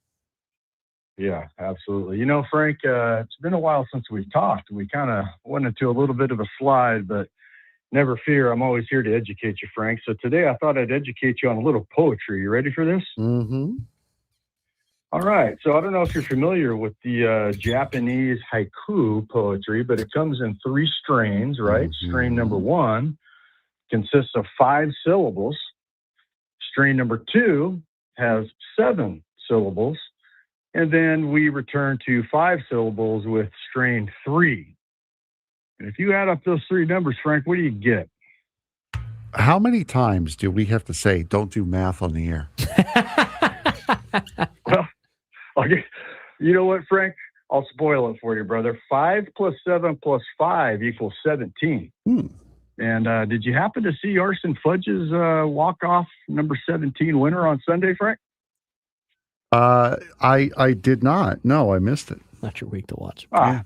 That is unfortunate. Yankee Stadium erupted. That's anyway, cool. Guys, have a great day. Hold Frank, Japanese haiku. Hold on. We Go got ahead. got some education for you now. Oh, how the tables have turned. Yeah, how the turns table. Nice, Michael Scott. What number does the Oregon logo look like? Oh, here we go. That would be a 0, Frank. Yeah, that's exactly how many home runs Arson Fudge hit against the Mets a couple weekends ago. Hey, touche. They also took 2 out of 3. That was a little bit embarrassing. Yeah, they did. It was quite it's embarrassing. It's only embarrassing from a certain perspective. The correct one, it was actually quite awesome. All right. Hey, you guys have a great day. Frank, I'm sure we'll talk soon, buddy. Thank you, Derek. The build-up is great. He went to a haiku today. What does that all add up? It gets me. I love hearing that. The bit just won't die. You want to know why? Because of the fact that I don't know what he's going to come up with next. That's so creative.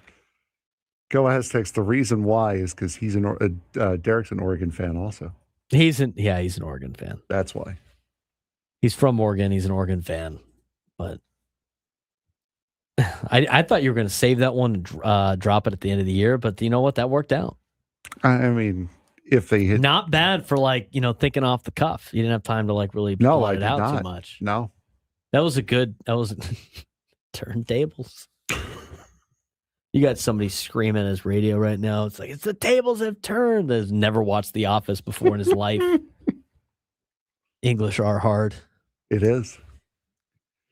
Nice job trying to play off the fact that you want to do math on the air. You know what? I mean, as the turntables. Here we go. Get a fresh paint of coat on your English vocabulary. Be all right. Figure it out. Okay. 833-288-0973. 833-288-0973. The real Smash the Numbers has come. He has joined the chat.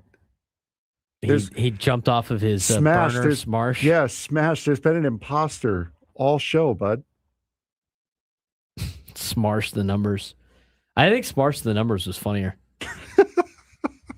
All right, we got to take a break. When we come back, we will talk about the letter grades for the first third of the season, where the Padres are at, according to Bob Nightingale, whether or not we agree with it. Also, Padres and Phillies coming up tonight.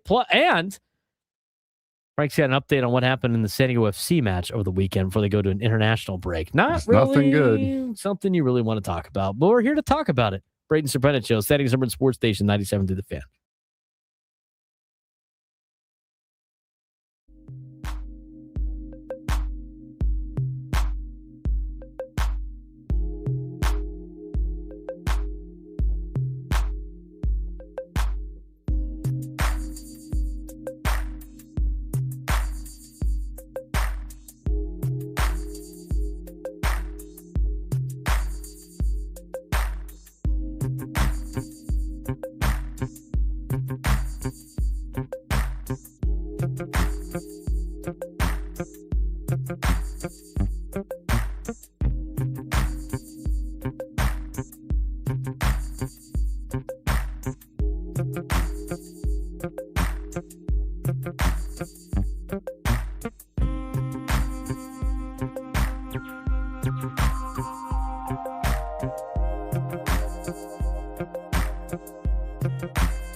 Perfect timing today, Frank.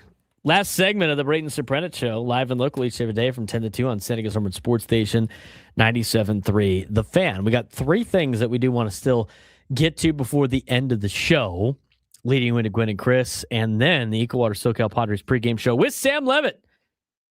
5:40, first pitch, 6:40, Padres baseball, trying to even up the series at 1 against the Phillies. That will be something that we end the show with. But we'll start with what was a rough weekend for San Diego FC. As we talked about it last week, we've continued to talk about it, how San Diego FC needs to be able to come out of these problems that they have, especially defensively. They have dug themselves into a massive hole, and now they head into the World Cup break on a bad loss from over the weekend, Frank, and it wasn't a good one. Yeah, no, they looked completely outmatched. They looked completely outclassed. It was not a good game for them whatsoever. And now you have a month and a half to sit on that. It's you're purely licking your wounds at this point and trying to reset what was a completely broken first half of the season for this team, a complete opposite from what we saw last year with this team just dominating everything. And not even last year, from the start of this year as well. It looked like they were going to pick up right where they left off. And now with the Padres where they are and what San Diego FC is doing right now, this came at the perfect time in more ways than one. They look completely uncompetitive against the team that they played in the Western Conference Final last year. Now with the World Cup, they can sit back, try to regroup, look at some of the things that have gone wrong over the first half of this season, and also take a good long look at the transfer window, because that is coming up. That opens in July, and figuring out when the new calendar year for soccer begins, they can use a lot. Attack is fine. They could really use some veteran defenders. They've tried it with the kids for too long, I think. This year, they got some good results out of them and some good moments out of them during the MLS playoffs last year. But doing it for a full season, it's proving that it is not working out, and they need some veteran help on that back line if they want to recapture some of that form that they had last year. The fact of the matter is, when you decide to go young for any type of sport, when you go young, the idea is they're going to get better, and you're going to have a younger, more athletic group that's going to have a lot more experience than just going with the veteran guys. But right now, for San Diego FC, the youth is not getting better each and every game. In fact, a lot of the times they're getting worse, and they're costing them a lot of matches right now. And I don't know how much longer you can keep rolling out that experiment without changing what you do on the defensive end. Because again, the attack has been fine all year. You have some really good players on the attack, but the defense, And that back line for San Diego FC, the inexperience has really put you behind the 8 ball. Yeah, David Vasquez is looking like a genuine star. Every time you see him on the pitch, it's all attention on him. He is looking like a genuine star player. Brian Zembele had a goal. He's another young kid. I believe he had a goal in the Champions Cup earlier this year. And they just, but Vancouver just way, way, way too good for them at this stage. And for Luca Bombino, he's another one of those young kids who they threw into the starting role, gets another red card, 9 in 19 matches this year. That is an obscene amount of red cards. And Mikey Varas, after the match, kind of threw MLS officiating under the bus, saying that while, yes, we have definitely earned some of the red cards that we've gotten, but a lot of them are ticky-tacky, like could go either way, fouls that are getting called. So it is a league problem. Yes, there have been a high amount of red cards that have been called, but San Diego FC also has to stop putting themselves in a bad position like they have been in getting these red cards as well. That's exactly what they've been doing. I mean, they've been putting themselves in bad spots, and unfortunately, you can't overcome those all the time, and you saw that again on Saturday. So a break with the World Cup coming up. We'll be having some World Cup updates for you on the show over the next couple of months or so as they get dialed in. 2 teams have listed their, all of the countries have listed their host cities, if you will, or their base camps. San Diego is hosting 2. Switzerland will be practicing at San Diego Jewish Academy here in town. And New Zealand is being hosted by the University of San Diego. So cool to have some World Cup teams here in San Diego. Brother is just allergic to work today. I know, just terrible. Allergic to actually sneezing, though. It's like you get to the point of like sneezing, and then I just can't sneeze, which is unfortunate. Let's get out to the phones. Dexter in Spring Valley wants to weigh in. What's going on, Dexter? Hopefully you enjoyed your 3-day weekend. It was fun, gentlemen. I am so glad that you guys started talking about football, because I've been dying to share this with you guys for a while since this weekend. Now, granted, the connection is going to be loose, but work with me. Chucky Lozano for SDFC today is what David Boston, the wide receiver, was for the Chargers back in the 90s. You know, it was Boston was a highly coveted wide receiver. He was like he had a linebacker, tight end body, but he had the finesse and the speed in the hands of a receiver. And the Chargers went hard and got him as a free agent. Much like how the Chrome and Azul went after Chucky, they went hard after him as well, to be part of the club. Ironically, once David Boston got here, he became a real albatross around their neck. He started getting before Aaron Rodgers, he was Aaron Rodgers. He started doing all these weird and wacky things. Then he became tried to become football's version of Dennis Rodman with the tats, the crazy hair, and all the weird attention and everything. Eventually, the Chargers were able to unload him to Miami for some low round draft picks, but they were done with him, and Miami picked up his contract.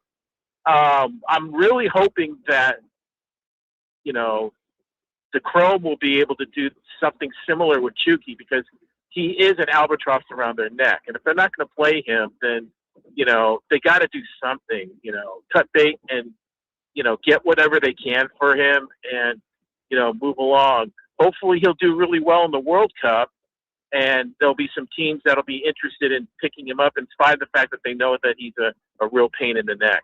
I don't know what your take is on that, Frank, but I'd like to hear it. And before I go, as always, go Padres. Thank you, Dexter. No fouls on Dexter today. No fouls. I remember David Boston. He's spot on. That was 2003. They picked up David Boston. He was a Pro Bowler for the Cardinals in 2001.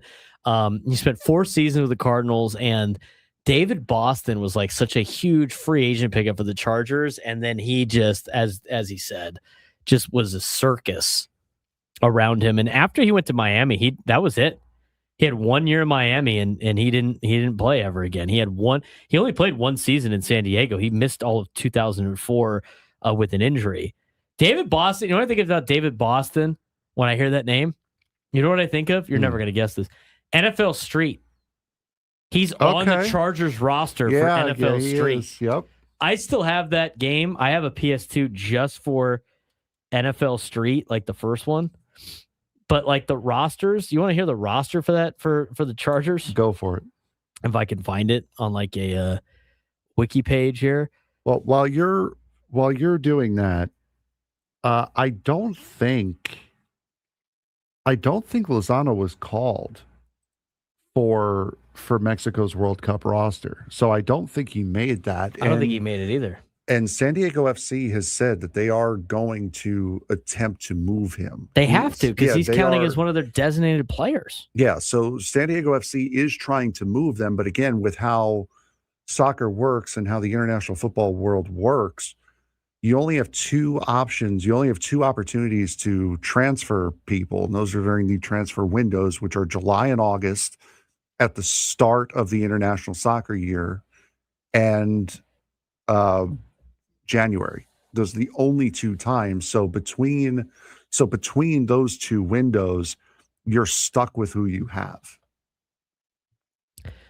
The Chargers roster on NFL Street. Ready for this? Mm-hmm.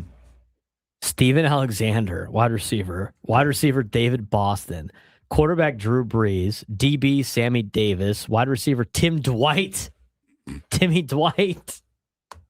linebacker Donnie Edwards, offensive lineman Tanu Fanati, I forget how to pronounce his name, DB Quentin Jammer, defensive line Rayleigh Johnson, linebacker Ben Lieber, running back LaDainian Tomlinson, and defensive lineman Marcellus Wiley. That was your NFL Street roster for the Chargers. That was a heck of a game. What a fun game that was as a kid. EA Big or whatever it was called. They had like the NFL Street. They had like the Slugfest baseball where you can get into fights and stuff. Slugfest baseball was great. Loved that. What about your New York Giants? Remember your New York Giants roster for the NFL Street? Oh, I didn't have the game at the time. I did not have the game at the time. Will Allen, Tiki Barber. Yeah, Barber would have been there. I don't know. I think Kerry Collins. Kerry Collins was the quarterback. Oh, he was still there. Ike Hilliard, Mike Barrow, Kenny Holmes. Amari Toomer. Amari Toomer is the wide receiver. I'm assuming Jeremy Shockey was there. Wide receiver. Offensive lineman Luke Pettigout. Luke Pettigout. I don't think Antonio Pierce was no. That was just before Michael Strahan. Yeah, Strahan, obviously, lineman. Yes. Defensive lineman. It's a fun game. You start looking at some of the quarterbacks in these teams. Crazy. Let's get out to Juan in Oceanside. Juan, you're on the Braden Surprenant show. What's going on? Hey, how's it going, guys? Just wanted to add one last comment. I know show's ending soon about San Diego FC. I guess Coach Vada said that they are going after a quote-unquote elite winger. Not sure who exactly that is or who they're looking at. That makes me wonder if the Mo Salah conversation is going to heat up during the transfer window. Just wanted to get yours and Frank's thoughts on that.